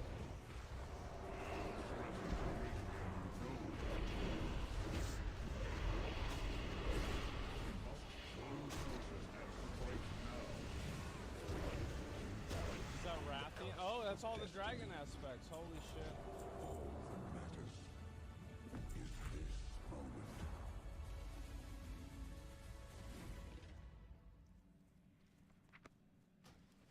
That seems fine to me. Yeah, it's all right. Okay, cool. I mean, great. I'm excited. I mean, like, it's like maybe it would be cool if there was like some more stuff besides. I mean, like, so there is gonna be dragon riding. I think that this has been established by this trailer that we will in fact have dragon riding. I don't really see how this is not going to be surprising, but yeah, there you go. Of course that's going to happen. No personal loot anymore. We're going to look at that. So I wish they would show a little bit more of like the dungeons, etc. But I think this is fine. The main concern that I think a lot of people have with Dragonflight, and I think this is fair, is like what's happening besides dragon riding. Like, is there any like new like addition to the game? Are they adding in like let's see some of these you know, these raids? Let's see like kind of what's happening, right? And I think obviously, you know, whenever you look at it and it's like, okay, so the main expansion feature is like flying around. It's been in the game for 15 years. What a surprise that they're able to release it pretty early. Yes, I think that's not a surprise at all. However, I think that it's just going to take time, and we're going to have to wait and see what's actually going to happen, how things are actually going to go. But, I mean, I don't know. What do you guys think? Like, show raids in the announcement? Yeah, I mean, I think showing the raids and, like, fighting against some big bosses would be cool. I mean, yeah, this is fine. Just make WoW 2. Yeah, it is fun. I mean, sure, it was nice. I mean, I get to see. I mean, I think the zones look really nice. I mean, yeah, overall, everything looks good. And Alex Straza, I mean, everything about this is fine. I think the dragon riding thing is really cool. The only concern that I said I had, right, is that, like, whenever we have an announcement for the expansion and, like, the announcement trailer, and 80% of the announcement trailer is fancy flying. I don't know. I mean, like, you know, it does make me a little bit nervous. But we'll see what happens. I mean, the thing is, like, if the game doesn't have a lot of content or there's not a lot to do, it's not that big of a deal. You just play something else. I don't really care that much about it. So I think that's obviously what I think a lot of people are going to do, because there's a lot of games out there. I would rather Blizzard do something small like dragon riding than do something big like Toad-ass and Big Planet. You know what I mean? Like, I'd rather have too little of a good thing than too much of a bad thing. And I feel like that's kind of, I mean, like, those are both kind of bad options, but, you know, that's kind of what I would rather see right now. Let's see, I'm both hyped and worried. I'm hyped with the eager. It's amazing. I'm worried they haven't played anything in the town. We'll see. Well, this person obviously has never played World of Warcraft before. I'm worried because I don't know if they've had enough time to tune the talents and everything. Well, no, they haven't. That's what the fucking game, that's what the game's for, okay? yeah, they're gonna be broken. It's gonna be great. So hopefully my class is more overpowered than theirs is. I'm looking forward to this expansion after BFA and Shadowlands, keeping my expectations low. I think there's a lot of people that feel this way. I mean, like, I'm not surprised. I'm really excited to watch the stuff. And as well, the Dragons also music sometime. I think did everything about the trailer. You know, it's a back to basics type of expansion. It's kind of like, I remember, ironically, in Wrath of the Lich King, like, you guys might not remember this, but in Burning Crusade, like, the game got to be, like, very space alien type thing with, like, the, you know, Kael'thas and, like, these floating castles and like, these, like, mana forges, and then you have Kill Jade coming through the Sunwell, and it felt like it was almost going in, like, a sci-fi direction. And back whenever BC was out, a lot of people were a little bit put off by this. And Wrath of the Lich King was actually sold as kind of a return to Azeroth, a return to more grounded themes, etc. So it seems like Dragonflight are trying to do that with that too. I mean, like, obviously Cataclysm had that a bit. We had, I would say, they kind of tried to do that with BFA, but it didn't really work. But, I mean, I think in some ways it did. Yeah, it wasn't BFA as well. Yeah, I was thinking about BFA too. So they've tried this before. It's been hit and miss, so we just have to see what happens. There's also something else I wanted to show you guys here. Blizzard has revealed, here we go, Blizzard has revealed that Vault of the Incarnates will be exclusively group loot with no option for personal loot. Blizzard will be looking into feedback to improve the system before the release of Dragonflight. No personal loot. Now, this is what my opinion is on this stuff. I think that you should allow groups to make a decision on what they want to do. And that means I think that you should have group loot, I think you should have master loot, and I think you should have personal loot. Because if people want to do personal loot, I think that's their own prerogative. It's better for the game to let people have more options. If the problem with the game is that the moment that people get all the loot, they're going to quit the game, then maybe you should think about why people are quitting the game after they get all the loot. You know what I mean?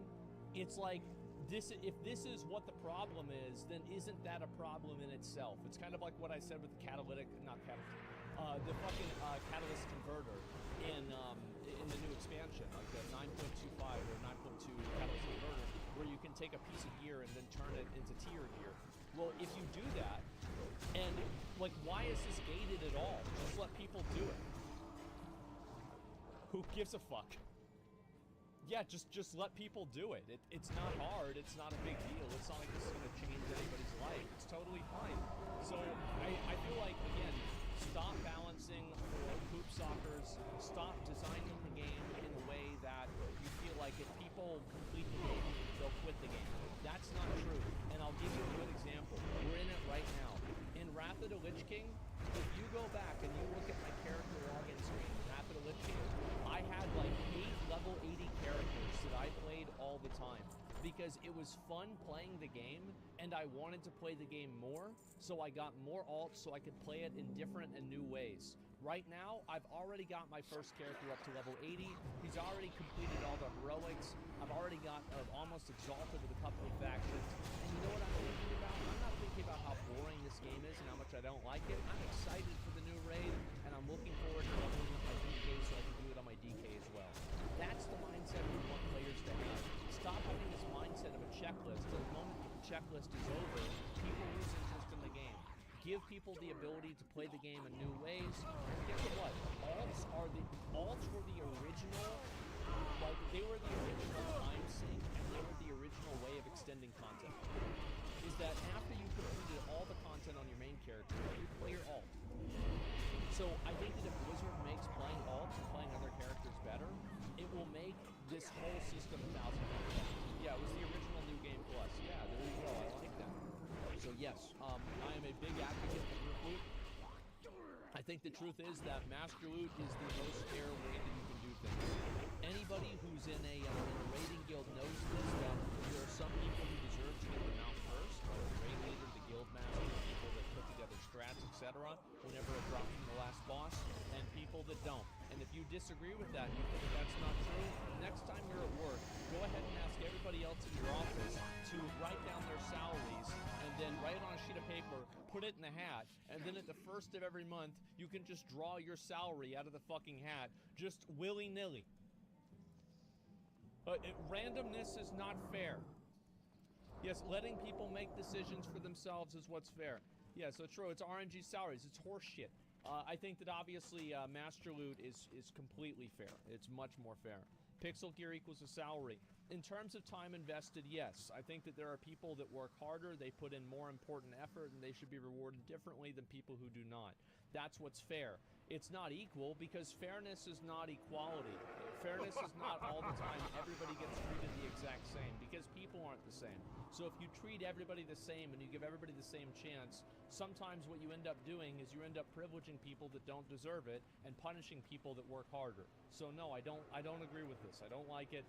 It's antithetical to what makes an organization and a group and a team effort, and I think that's why it's bad. So yes. And someone's in the raid, they should be treated equally? No, they should not. They absolutely should not. Not all people in the raid are created equal, and anybody who's actually raided on a serious level knows that. This is a delusional take from people that have never raided before. Everybody knows that this is not true. It's just the same as in any job it's not true, or anything else it's not true. That's the way it goes. Equity over equality, yes. Let's go back and look at this. While inside Vault of the Incarnates, group loot will be the only method for loot distribution. There was no option to select yourself or your group to return to personal loot. I personally disagree with this, which might sound kind of odd because I just said how much I like group loot and master loot. But the reason why I disagree with it is I think that personal loot is a good option for many guilds because it just keeps things clean and it gives people the option to decide and do what they want to do. I think that a lot of people do like personal loot, and because they like personal loot, I think that's a good thing. They should be able to use it, etc. And yeah, in fact, the game's treated like a job and not a game. It's not about it being a job. Like, I don't think that you understand it. To the extent that you put effort into something, that effort that you put into that something needs to be proportional to the effort that you get out of it, the reward that you get out of it. Do you see what I'm saying? Like, you're completely missing the point. It has nothing to do with it being a job. It's just a comparison. I personally prefer group loot than play with people that have group loot. But I do think that they should have personal loot available for the new raid. It just should not be the only option. That's what I think is making sense. Some items like profession reagents may still use personal loot where appropriate. Need and greed UI will return, and we'll be monitoring feedback to make the rules around how and when players can roll on items to be little girl. as intuitive as possible. Hi. Is group loot. Group loot's the item. Yeah. We've seen that. The latter. Previously, let's go ahead and read what the context is behind this and why they're doing this. I tried. Let's see here. Very bullish on the changes. Group will coordinate groups to allocate groups as they see fit. Yeah, of course. The latter. Previously, the best way to target a specific piece of loot was to stack as many armor types and weapon types as possible to increase chances of that dropping. Now, even if you're a rogue or demon hunter in a group, you have the same chance as everyone else of seeing an upgrade. While this does mean that it's possible for a bow to drop through a group without a hunter, the belief is that the rewards this rewards groups for playing with a diverse set of classes. Oh, you may do something? Okay. I'll put the blanket on. I don't know why. She's like demanding me put this blanket on so she can make it into a hammock. A very nice warm comfy hammock for her. I'm working on it. Calm down. Give me a second. Oh wow, like somebody did like a fucking a funnel raid and they got a bunch of plate gear. It's some like world first raid, or I do this on one of my alts. Like, who gives a fuck? How is you happy now? The game? It's like, the thing is, personal loot is really good for a lot of groups.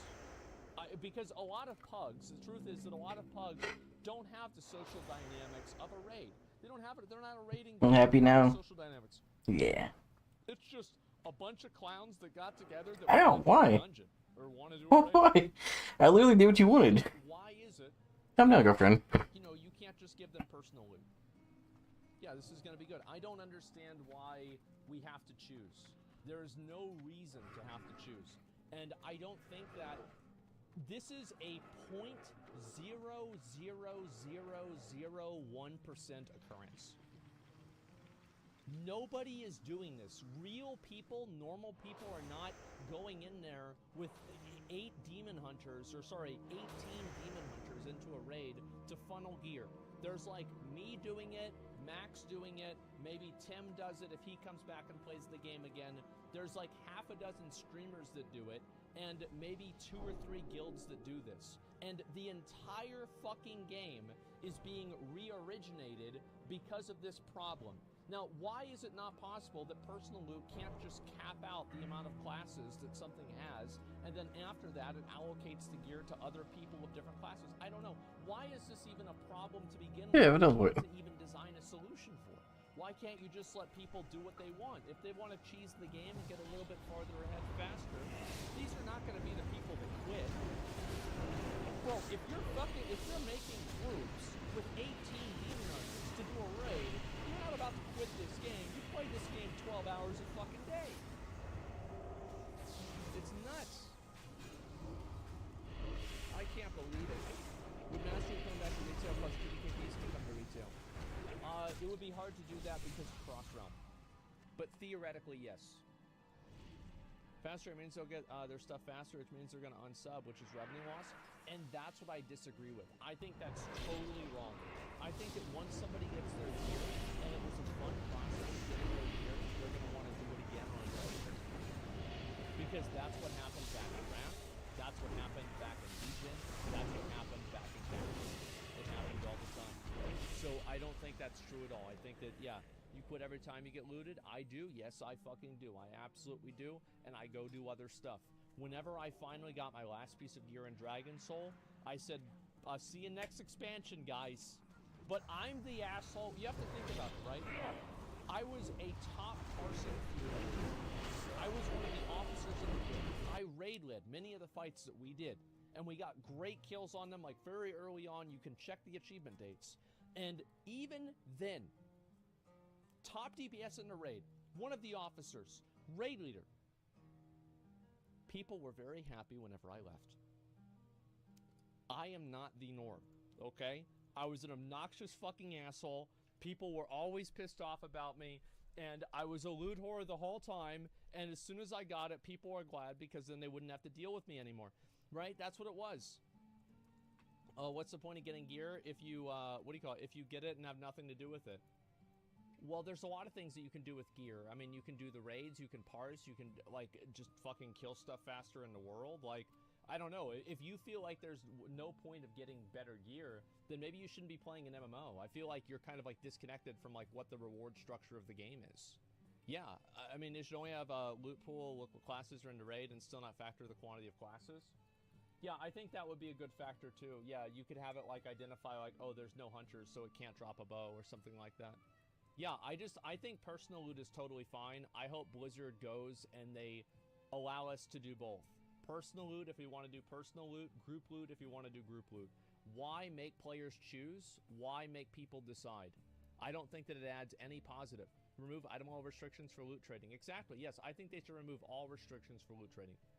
I think these are... Again, I think that all of the restrictions and rules that Blizzard creates for, like, trading and, like, you know, dealing with gear and items and rewards, I think all of that is unnecessary. It's completely fucking unnecessary. It's complicated for casual players. It makes normal raiding groups more complex for no reason. It adds no value. So yes, they did. I know, I've seen that, and I'm glad. I just hope that personal loot is available for this raid as well. So, Dragonflight arrives November 28th. They're also adding an experience buff that begins on October 4th. I think this is a good thing. Adding in experience buffs just to get people to come back into the game, they are minimal levels of FOMO that I think provide a overall positive for the game, although they can be annoying if you miss the time frame to do it. So yeah, I think that's generally the way that I see it. Also, let's see here, raid opens December 13th, so that means that obviously if they're releasing Mythic a week after, it's going to be on the 20th, so it looks like all the World First guilds are probably going to be raiding on Christmas. I think that obviously kind of sucks for them, but, you know, you obviously, I mean, you can't, like, in my opinion, it's the same, oh, it comes out, the Mythic comes out the same day now. Oh, really? I haven't seen this yet. Okay, all right, let me read this real quick. New Vault of the Incarnates. So this is the new raid here. The Primalist breached the Titan prison they used to hold the incarnates from Ammonia. Razagath performs a foul ritual to unleash her siblings so they can together purge the worlds of the Titan's influence. Heroes of Azeroth have to stop this shit. Okay, yeah, sure. Raid release schedule, week of December 12th.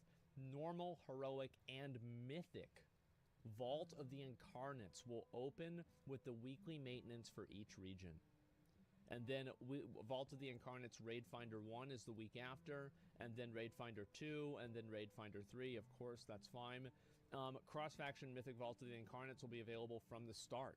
Hall of Fame entries will require at least 16 out of 20 raiders to be in the same guild and faction to be eligible for rewards. I mean, I don't really give a shit about it. I think that's fine. I would rather, like, this is like my mindset on this, is like, I think that they should make it cross-faction right from the beginning. And it's like, if you care a lot about it, buy a transfer, and that way you can get it.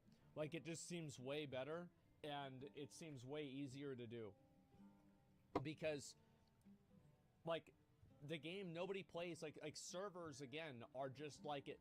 They are an archaic limitation on gameplay. They are a technological limitation that serves no gameplay goal. They do not improve the experience of the player.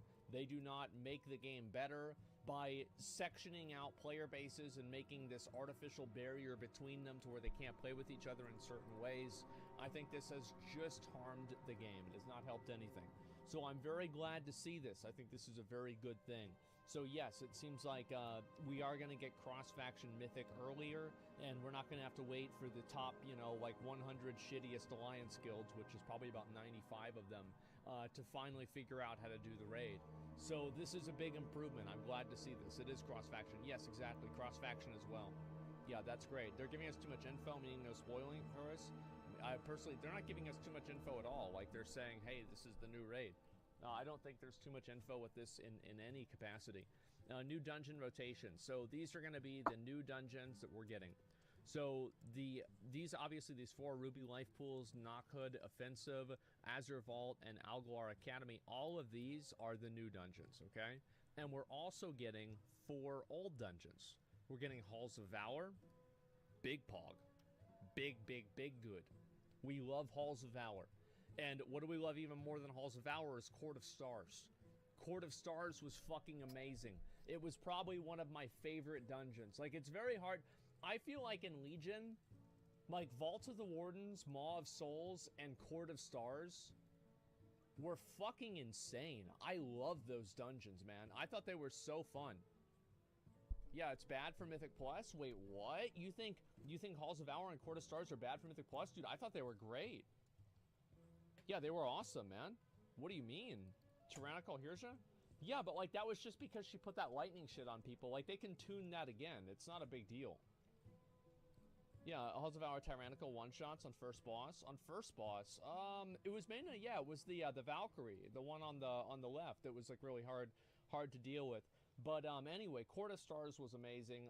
We also have Shadow Moon Burial Grounds from WoD, and they're bringing in Temple of the Jade Serpent, which is really crazy to me because Temple of the Jade Serpent, this was before Mythic Plus even existed. It predates Mythic Plus by 2 expansions. This was in challenge modes. I'm really curious to see what's going to happen with that. Now, personally, I love doing Temple of the Jade Serpent. I thought it was one of my favorite dungeons. I do think that, however, whenever you go back and you look at the mechanics that Temple of the Jade Serpent had, it's very minimal compared to what we have now for Mythic Plus, so I'm curious to see if they're going to change some of the design. Jade Serpent was 3 pulls in challenge mode? It was 4. Because you would take the elementals to the boss, and then you would take all of the mobs down to the, all the cranes and everything down to the fucking, like, the 2 guys. And then you would take all of the mobs in the middle down to the boss in the middle. And then you would do the, well, you do the boss, and then you would take the 3 mobs. You'd either do, like, the death skip, or you would, you know, invis through it, or there's a lot of ways you could, like, pull them across. And there's many ways. And then you do the boss, depending on if you needed the credit or not. Usually you didn't. Yeah, I remember doing this very well. I did challenge modes. For anybody who doesn't know, like, I did challenge mode dungeons in Mists of Pandaria on every single character, with gold mode and everything. I actually have the Realm First for it as well. And so I did a lot of these. And if I ever do the first story of Asmongold and Mists of Pandaria, you guys will see that. So yeah, let's go back over and look at this. Mythic Plus in Season 1 will also begin the week of December 12th. Okay, that's great. Mythic Plus dungeon affixes. We're introducing a new affix, but necrotic and inspiring affixes won't be making an appearance. I kind of... Back in Legion, I can't speak to BFA and I can't speak to Shadowlands as much, but back in Legion, I actually liked necrotic. I thought necrotic was an interesting affix. Nowadays, I feel like tanks kind of hate it. The fact is, like, everything played way differently back in Legion, so necrotic was not that bad. And I tanked, yeah, I thought it was interesting. It was like the worst one. Yeah, I liked having it in Legion. I can't say that it was good in Shadowlands because I didn't tank in Shadowlands really at all. So I don't know. And anyway, VOA or Alcatraz, what was bad? I mean, again, if you were talking about the old dungeons, I will say, like, yeah, I thought they were fine, but the new ones probably not. Anyway, let's go talk about, there's a bug on my hand. Look at the little bug. Wow, go in the garbage can. You're gonna live there now. Okay. Anyway, so rewarding Season 1 ahead. Dragonflight Season 1 familiar feature, exclusive mounts like Ahead of the Curve, Cutting Edge, Keystone Master rewards for Mythic Plus, and Gladiator rewards for PvP. Okay, so this is the FOMO stuff. Obviously, we have to farm all of this stuff out. I don't know when that's going to happen, but I'll try to do it whenever I can. There be dragons. Okay, that's great. And let's see what people have to say about this. Tim's happy. Logo's a dragon. We're ready to take flight. That's cute. Mayland, yeah, this is about them not wanting to release holiday season. My opinion with this is that if the raid is tuned in a way that people have to raid during Christmas for the world first race, the raid is unnecessarily hard. It's coming out on the 12th, right? The 12th or the 13th? That's over 10 days until Christmas. Like, they should be done with that by, like, and in my opinion, I think you should be able to clear the raid in the first week. If it takes more than a week's worth of gear to clear the raid, it's probably overtuned. It's too much. Like, you don't need to make the raid so fucking hard and spend all this time and investing all this effort into min-maxing the fucking balance for a raid so 2 guilds can clear it and then you nerf it anyway. This is not a good use of the players' subscription money, okay? It's just not. They have 13 days, no shot it's gonna last that long? Yeah, exactly. Reset day is perfect time. Yeah, sure. I mean, like, maybe with reset day or something like that. But I just feel like if, easy is boring, bro, like, it's not easy. It's easy for them because they play the game fucking 16 hours a day. It's not easy for you. You're not saying it's easy. You're not even doing the raid. Like, I don't care what, like, oh, somebody says the raid is easy. Meanwhile, they're not even playing the game. It's crazy how much, it's the people that are eating Cheetos off their fucking belly at the Olympics saying I could do that. Get the fuck out of here. These games, the game's already so fucking complex. You have to do so many things in the game. Holy shit. What are we doing? Are we really gonna say that a game is easy because 25 of the most experienced poop sockers that play the game professionally and have done so for over 10 years are able to clear it within a week? No, that is the worst standard you could possibly use. So yeah, just make it take a few days and that's it. I think that's about all we need. I mean, I think that's something that's good for the actual player base. I don't care about Mythic Raiders. Like, especially, like, I care about Mythic Raiders, but I don't care about, like, fucking top 50 world Mythic raiding guilds feeling like they're being adequately challenged. This is not something that the game needs to balance around. It's unreasonable. It's unfair for everybody else. New loot system for the raid. We're going to talk about the loot system. We're going to go from there, okay? Really, nobody cares about Mythic raiding. They would if it gave cooler items. But overall, yes, I would agree with you. Let's see here. And I'll go down here. I'm not prepared. I'm excited. Let's see. Everybody's pretty much happy about this.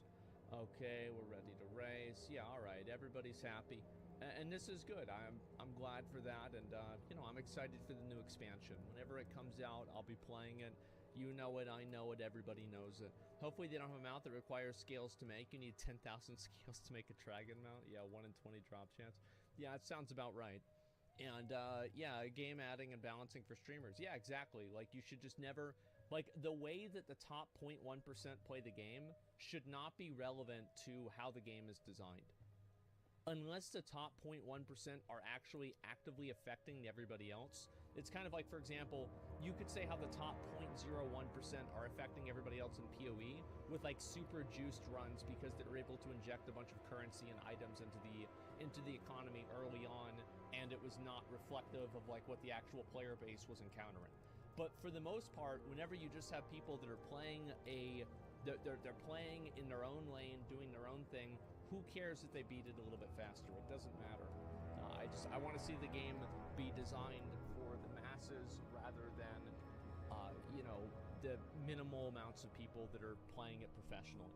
Like, if somebody plays the game professionally, I feel like you should just categorically discard their fucking opinion about how the game should be designed unless it's something that the player base actually wants. Like, this should not be something that is a goal in your design, is to make somebody who plays the game professionally happy.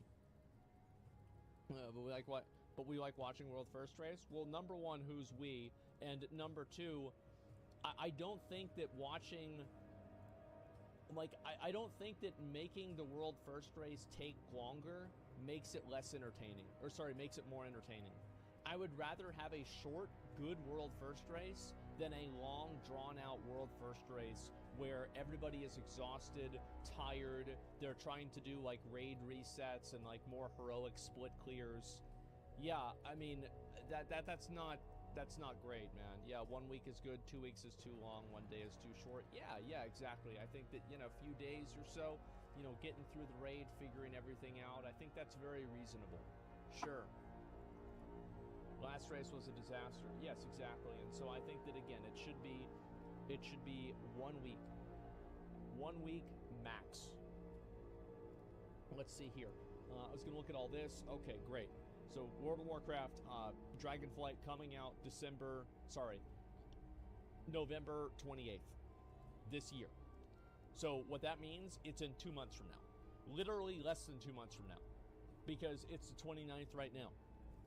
2 months, and we're in Dragonflight. Holy shit. I am amazed. The leak was right? Yeah, I mean, I guess so. I didn't expect that. I thought it was going to be a lot slower than this. Let's read some of the comments here and see what people have to say. And I'm really angry. Same says Sloopback. Blizzard dev taking notes. People seem to like being able to ignore item level for trading, dropping things for classes in the raid not popular. Ted's fucking pissed. Yeah, I mean, for the raid test tomorrow, personal loot will be a thing on release. Wait, what? Yeah, I'm confused. Why is this person saying that? While in a raid, all item level restrictions placed on trading between members of the group are removed entirely. Okay, that's good. Small item level increases are up to you. Yeah, sure. Item level trading, there exists a third item level tier at which items may drop up to 2. Intermediate tier that exists for bosses. Oh, that's right. Yeah, so they're adding in different tiers of item level gear. That way, whenever you progress through the raid, you feel like you're getting, you know, like just certifiably stronger and better gear. Unique drops, experimenting with number of bosses that possess one item that intentionally drops at a higher level. Oh, I see. Usually, a higher item level. To be clear, this isn't Titan Forging. It will be the same item every time, and it will be slightly rarer to compensate. Oh, okay. Yeah, I see what they're saying. So it's like having like some special item. Sure. Let's see here. A primer ahead of the raid testing tomorrow to provide context for these sort of changes. Well, they're providing context for the changes, but they're not saying that the changes are exclusive to the beta. So that's an unclear statement. Now, I think that this is... The way that I would read this is not changes and experiments to raid rewards in Dragonflight Season 1 beta. It's Dragonflight Season 1. This seems to be like the projection for what's going to happen in the real raid. Now, unique drops, I actually am a big advocate for having certain items drop that are really powerful. And I'll go through and we'll look at a few of them in a second here, okay? These can be unique appearances, items with special bonus effects, or a powerful trinket that people may seek after. I think that it's good to have those big dick items, right? We're talking about something like Onslaught Girdle. We're talking about something like a Ring of Spell Power. That was insanely good. The Talisman of Ephemeral Power. And these are just from what do you call it? Classic WoW. And then you go obviously into BC, you're talking about Dragonspine Trophy. So we have had these things in game, but they have just been really, really good. So if they have an increased item level on top of them, they're effectively trying to create new Dragonspine trophies and create new items like that. I don't think that's a bad thing. Or like, let's say, I think this belt off Lady Vosh is fucking ridiculous, isn't it?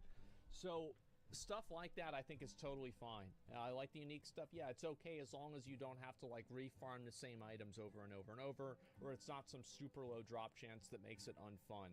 And then you even have, obviously, the Warglaives. I think that dropping legendary items with a lower drop chance is totally fucking fine. Like the Sylvanas bow, I don't know exactly how the Sylvanas bow was done because I don't play a hunter, but all I'm saying is that having a Warglaive drop was really cool back then, and it was cool a couple of weeks ago whenever we had it happen too. So I don't think this is bad at all. So let's see, even like I would even be okay if there were like certain like legendary versions of gear. Right? Like, for example, like, let's say you could get the Crown of Anasirian, but it's a legendary and it has, like, another stat on it, too. And it's, like, a very rare drop or something like that. I think that might be cool. I'm not entirely sure about that, though. But let's just stick back to the Dragonflight, or the Dragonspine trophies and stuff like that. I think that's a great thing. So this is what they're trying to do with it. What we're trying to do with here is retain some excitement from early bosses that groups typically master very quickly and no longer become challenging by spicing up their loot tables. That's a good idea. I think that's smart.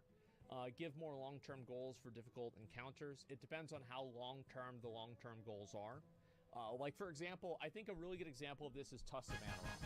So, Tusk of Amaroth were like the... So, there was I think that there were the Spalders of the Fallen War Chief. I think that's what it was called, with Garrosh. And Garrosh would drop 2 pairs of shoulders. And both pairs of shoulders were best in slot. So, even the Spalders of the Fallen War Chief were best in slot, but the Tusks of Amaroth were just like Omega best in slot. They were even better. So, I feel like the Tusks of Amaroth drop rate was too low. It was just way, way, way too low. And I think that a person who's playing through the raid throughout the entire tier should be able to expect to get all of these items within the tier. I don't think that there's a lot of value in making something so rare that you have to come back even after the tier is over, even as you played through the whole tier, and then do it again over and over and over. It still is too low. Yeah, but now it's a cosmetic item, so it's not. It's a different thing. Yeah, I don't think old legendaries. I mean, like, I feel like old legendaries followed that paradigm pretty well. I think that every single guild, pretty much in Burning Crusade, had at least 2 people, at least 1 person, equipped with both Warglaives. And they had multiple Warglaives drop throughout Tier 6. I think that in Naxxramas, let's say in Classic WoW, multiple people got Atiesh. In Molten Core Phase 1, I think that in many cases, almost every single guild that I knew had at least 1 or 2 Legendaries or Thunder Furies. Yeah, people lose interest in doing it if it's too low. Exactly. Bro, we got 0 drops for the whole expansion for Glaives. Yes, obviously, whenever you introduce a drop rate that is low, there will be a probability that some people will not get it at all. However, I think that is not the norm. I think that the majority of guilds, if you go through and you look at the majority of guilds, many of them, especially in Classic WoW, had somebody with Thunder Fury by the time BWL came out. Like, that's just, that's the way it is. 10% drop rate? Yeah, make it like, yeah, no less than 5%. I think this is something that is good based off of the frequency, and it's not, like, objectively good or bad until you actually apply a legitimate real number to it. So let's see here. I can't wait for Legion Classic. Yeah, sure.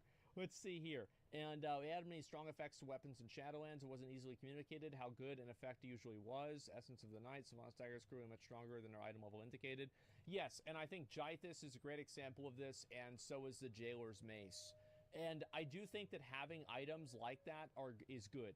Like, I think the best parallel is clearly Dragon Soul, where you had, like, Girth Talak, and you had Raktharak the Poison Mind, the Dragon Wrath, the Legendary Staff.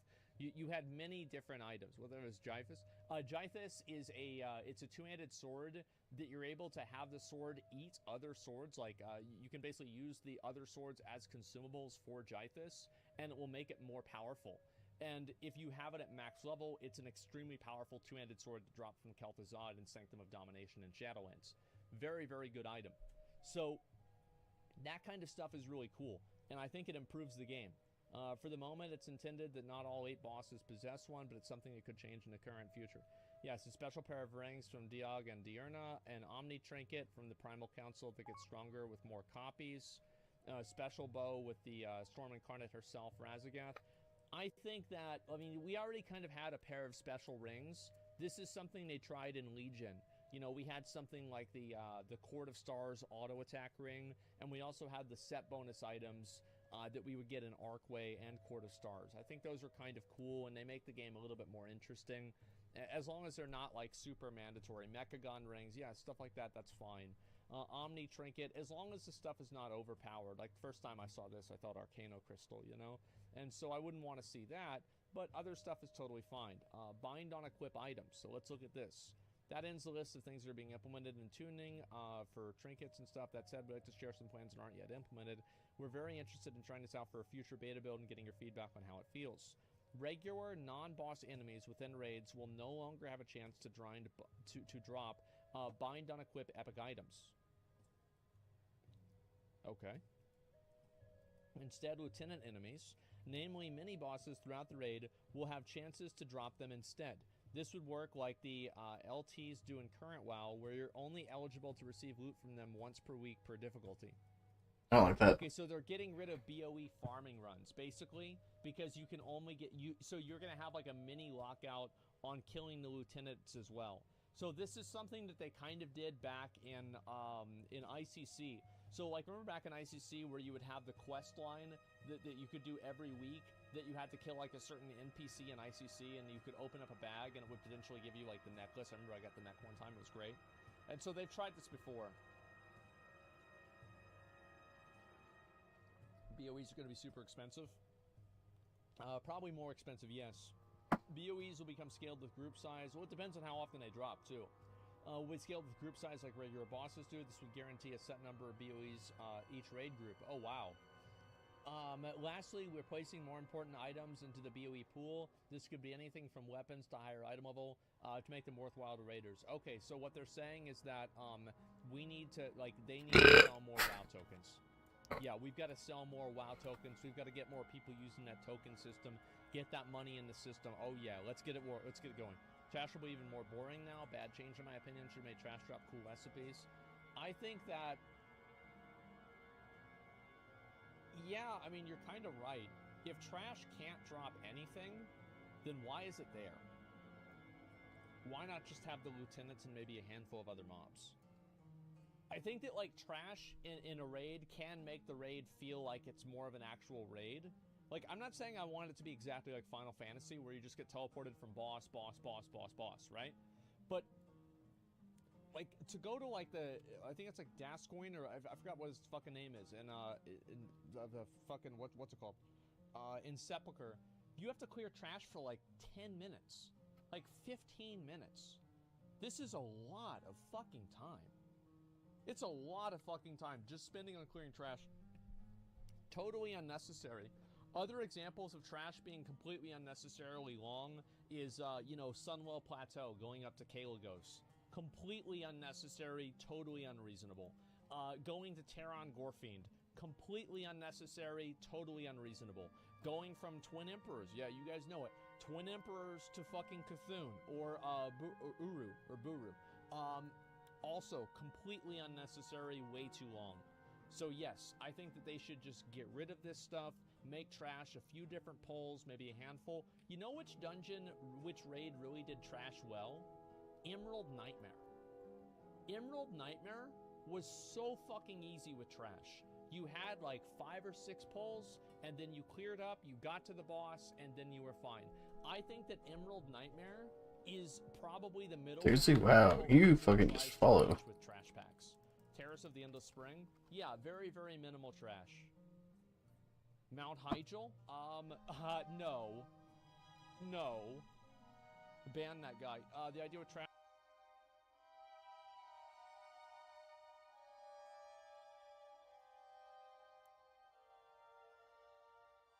At one point teach you a little bit about the abilities you'll encounter and the bosses. Yeah, I think that's a good thing.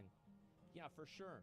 I remember Nighthold and I Cry. Yeah, Nighthold trash farming was really bad sometimes too. But it's like, I think if they want to do this and keep a lot of trash in the instance, they have to have it to where the lieutenant enemies have a much higher drop chance, but it can still drop from other mobs as well. So it's not like you're just completely wasting your time.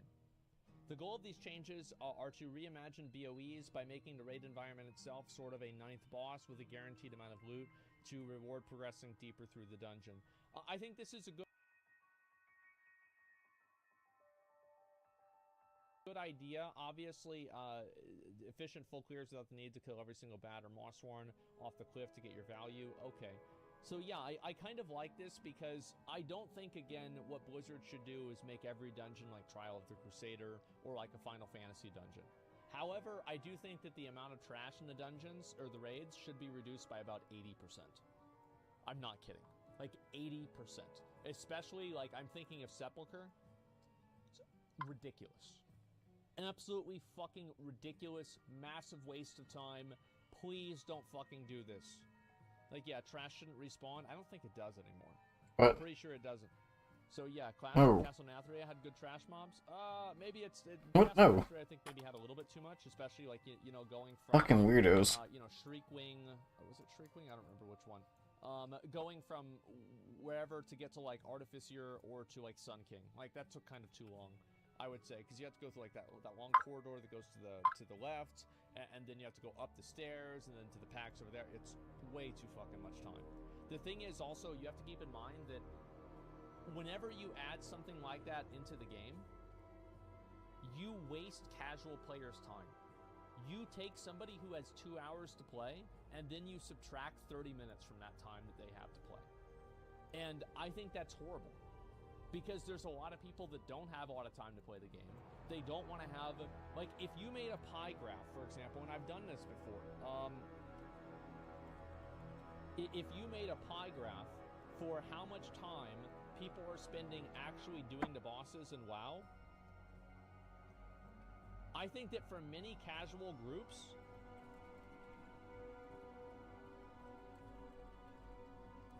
this is where it's at. You're not even spending half your time, sometimes even a quarter of your time doing the bosses.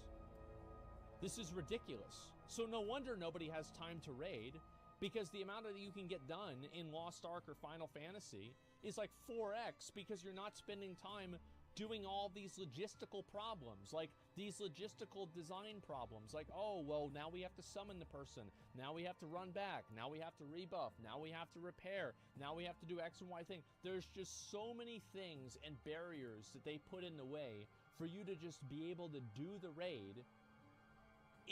It's off-putting, I think, for a lot of people. Trash should be hard? Why? Why should trash be hard? Why? Why? It's a fucking joke. Yeah, it's a fucking joke. You stupid? Like, no. Why should it be hard?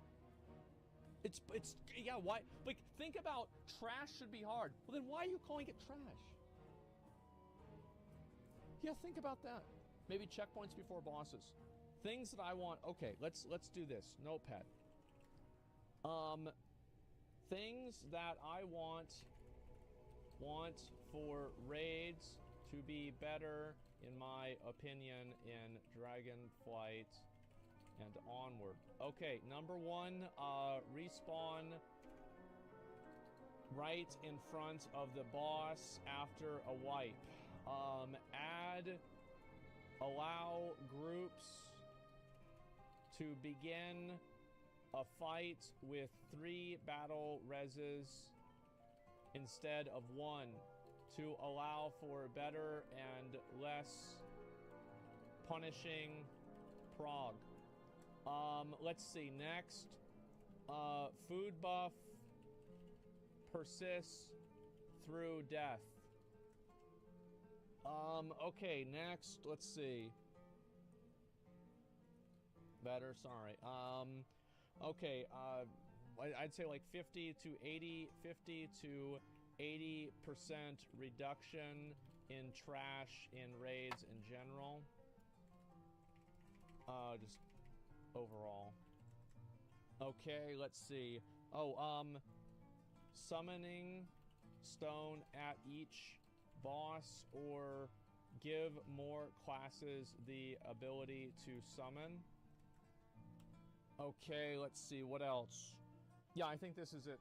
Yeah, these are the things that, like, these are like logistical challenges that I think are unnecessary for the game, that make the game worse. Not having to, not respawning in front of the boss and having to run back to the boss is a tremendous waste of time. Literal dog shit.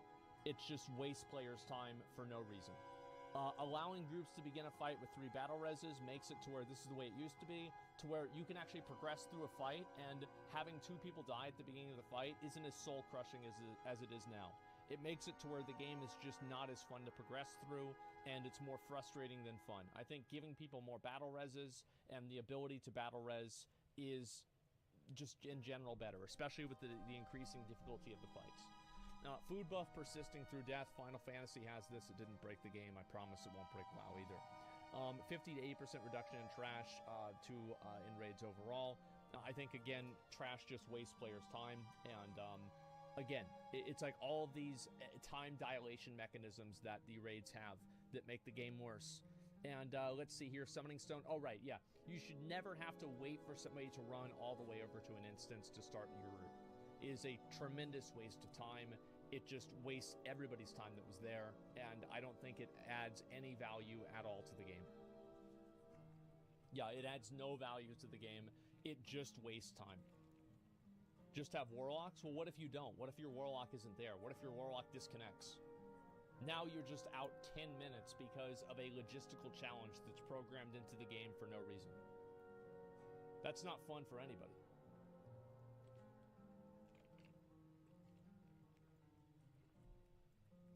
Yeah, yeah, reset CDs on wipe, yeah. I think most of them should be. Less wipe mechanics because one person fucking up. No, that's more design. Yes, I'll put this. Less pass-fail mechanics constantly that can wipe group if one person fails. Yeah, I think that, again, Final Fantasy and Lost Ark can do stuff like this because they're dealing with 8 people raids. Like, there's 8 people in Final Fantasy and Lost Ark raids. In WoW, there's 20. So, pass-fail mechanics like this are, like, over twice as fucking annoying. These changes should only be up to Heroic, by the way, not for Mythic. Why would you not be able to respawn in front of the boss in Mythic?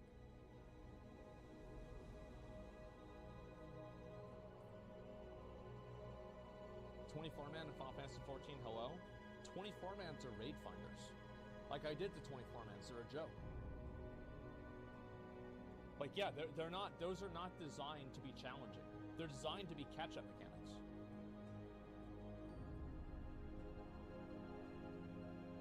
Like Crystal Towers, yeah, I mean, they're not designed to be hard anyway. Feels like people want to make the raid too easy with these. So you think the raid would be if you think, okay, so let's use your logic. So if part of the challenge of the raid and the difficulty of the raid is just being able to run back to the boss, why the fuck is the raid hard in the first place? I want the boss to be hard. I want the boss to be challenging.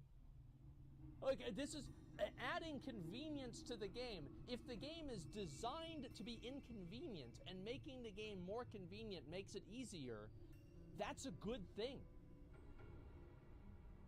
Yeah, wasting, like, I don't want to waste, I don't want to waste my fucking time playing this game. I want to be able to play the game, get rewards out of it, and be able to move on. And there's a lot of people that feel the same way that I do. How are you saying you want the boss to be harder, but then write the most recent point? Because because there's not one way to make a boss harder. Yes, that's why. Yeah, you don't have to do that. It's just, how can you be so dumb? So let me explain this. Basically, having mechanics that one person can fail and wipe the entire raid is not the only way that you can make a boss fight harder. You see what I'm saying? Yeah, that's not the only way. There are many boss fights that do not work that way at all. What are the other ways? You add higher damage checks, you add different mechanics that people need to do, and you also add, like, there's a certain amount of, like, gray area between it. So, like, if one person makes a mistake on a fight like Star Augur or Sludge Fist, it's just an immediate wipe. On Mythic Sludge Fist, if you miss one of the soaks, it's an immediate wipe, and there's no recovery from it. I think that's bad. However, you can have other things like in Blood Council, for example. If you don't jump, it kills your character. I think that's fine. I think that the moment that you take personal mistakes that a player makes, and then you apply them to the entire raid, and then you have those personal mistakes being applied to the entire raid, have a check system every 30 seconds, you have new random people that need to do this, it becomes exhausting and unfun to do. And it becomes a sigh of relief whenever the boss is dead, and not a cry of victory. You're just like, thank God the dumbest person in my raid finally didn't get the mechanic too many times. It's not enjoyable. Instead of wiping a raid, that should make a player ineligible for loot. Yeah, that'd be good. I like that. I fully agree. Yeah, game sets running back and forth work with zero payoff. Quality of life will bring the game people back. Yeah, exactly. Like, the fact is that the other games like Lost Ark, Final Fantasy, etc., these games have solved these problems that WoW still has, and I think that's why they're successful. It's one of the big reasons. Lich King Defile ability is a good way of punishing the raid if a person targeted fails. Yeah, I think that that's okay too. Yeah, and also there weren't really that many Defiles. Like, the thing is, if you compare, like, Defile, which is effectively, like, 1 or 2 people that have to move out for that, or maybe, like, 5, I don't know, like, it's, I guess, like, yeah, it's not just the person with Defile, but you kind of know whenever it's going to happen and you can move away from it. I would say Defile is a lot fucking easier than Star Augur, or soaking the circles with Sludge Fist. I'll say that for sure. We want 10-man raids back? I think that they should just make the 20-man raids good, and then they can think about 10-man raids. Do that. People say it's a good thing for FromSoft games. They say it's bad for WoW. Make it make sense. These changes would be good. FromSoft games are single player. You can't apply the rules that a single player game has to a multiplayer game. It's two completely different paradigms. Dude, this is an MMORPG. Half the game is exploring, running around, doing stuff in the world, not arcade play. Play other games, maybe. Don't know a staple of MMORPG is the role-playing element?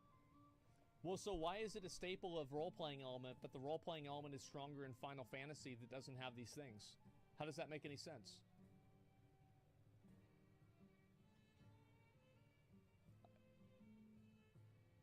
It's just, you're just wrong. Like, it's a terrible argument. You didn't even think about what you're saying.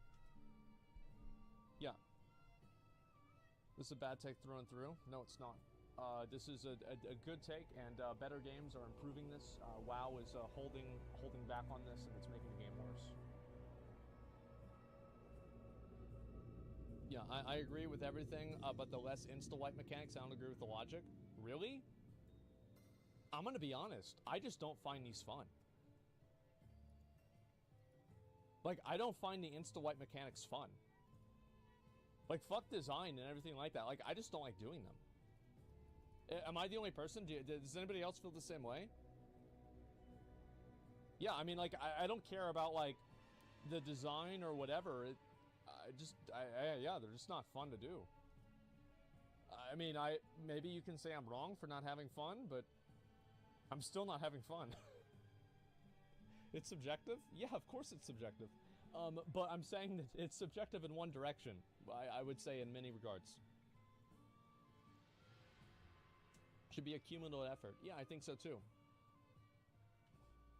I feel the same way. Bosses are as hard as the dumbest person wanting to fight. Yeah, it's not enjoyable for me to do. Trash and corpse runs comes from 20-year-old MMOs that didn't have instancing in one guild per week with a raid kill. Yeah, exactly. I feel like most of the time, it's more fun to put on the life of player one hands on the raid, not the other way around. It's more fun. Oh, everybody in the raid has to save the player, like the Valkyrie and Lich King. Yeah, I agree with that. I think that's cool. Wipe mechanics are just unfun because WoW has too many people in the raids. Yeah. I think that you can have these wipe mechanics that whenever you have like 10 people or 5 people in a group, but having it to where it's 20 people in a group and there's multiple people that have to do it regularly, that's whenever it's not fun.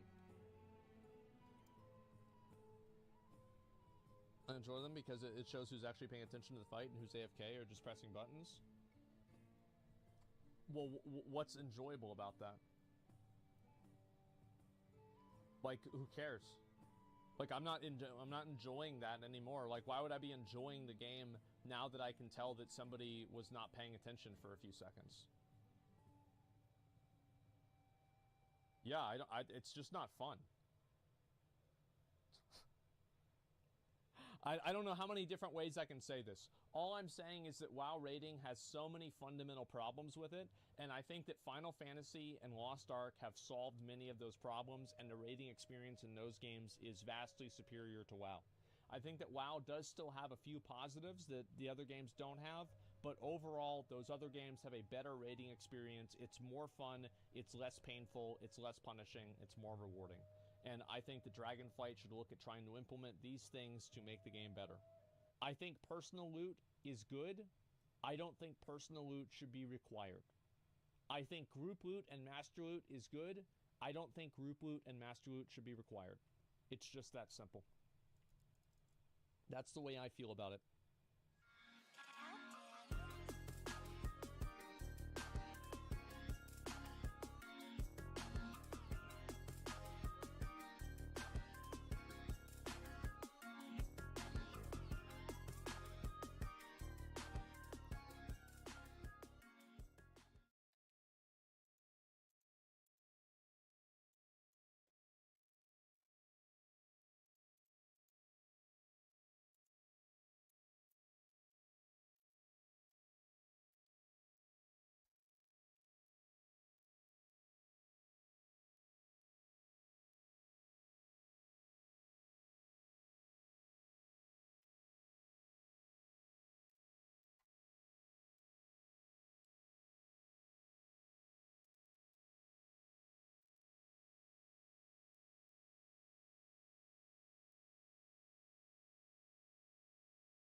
Alright, I think I'm done questing.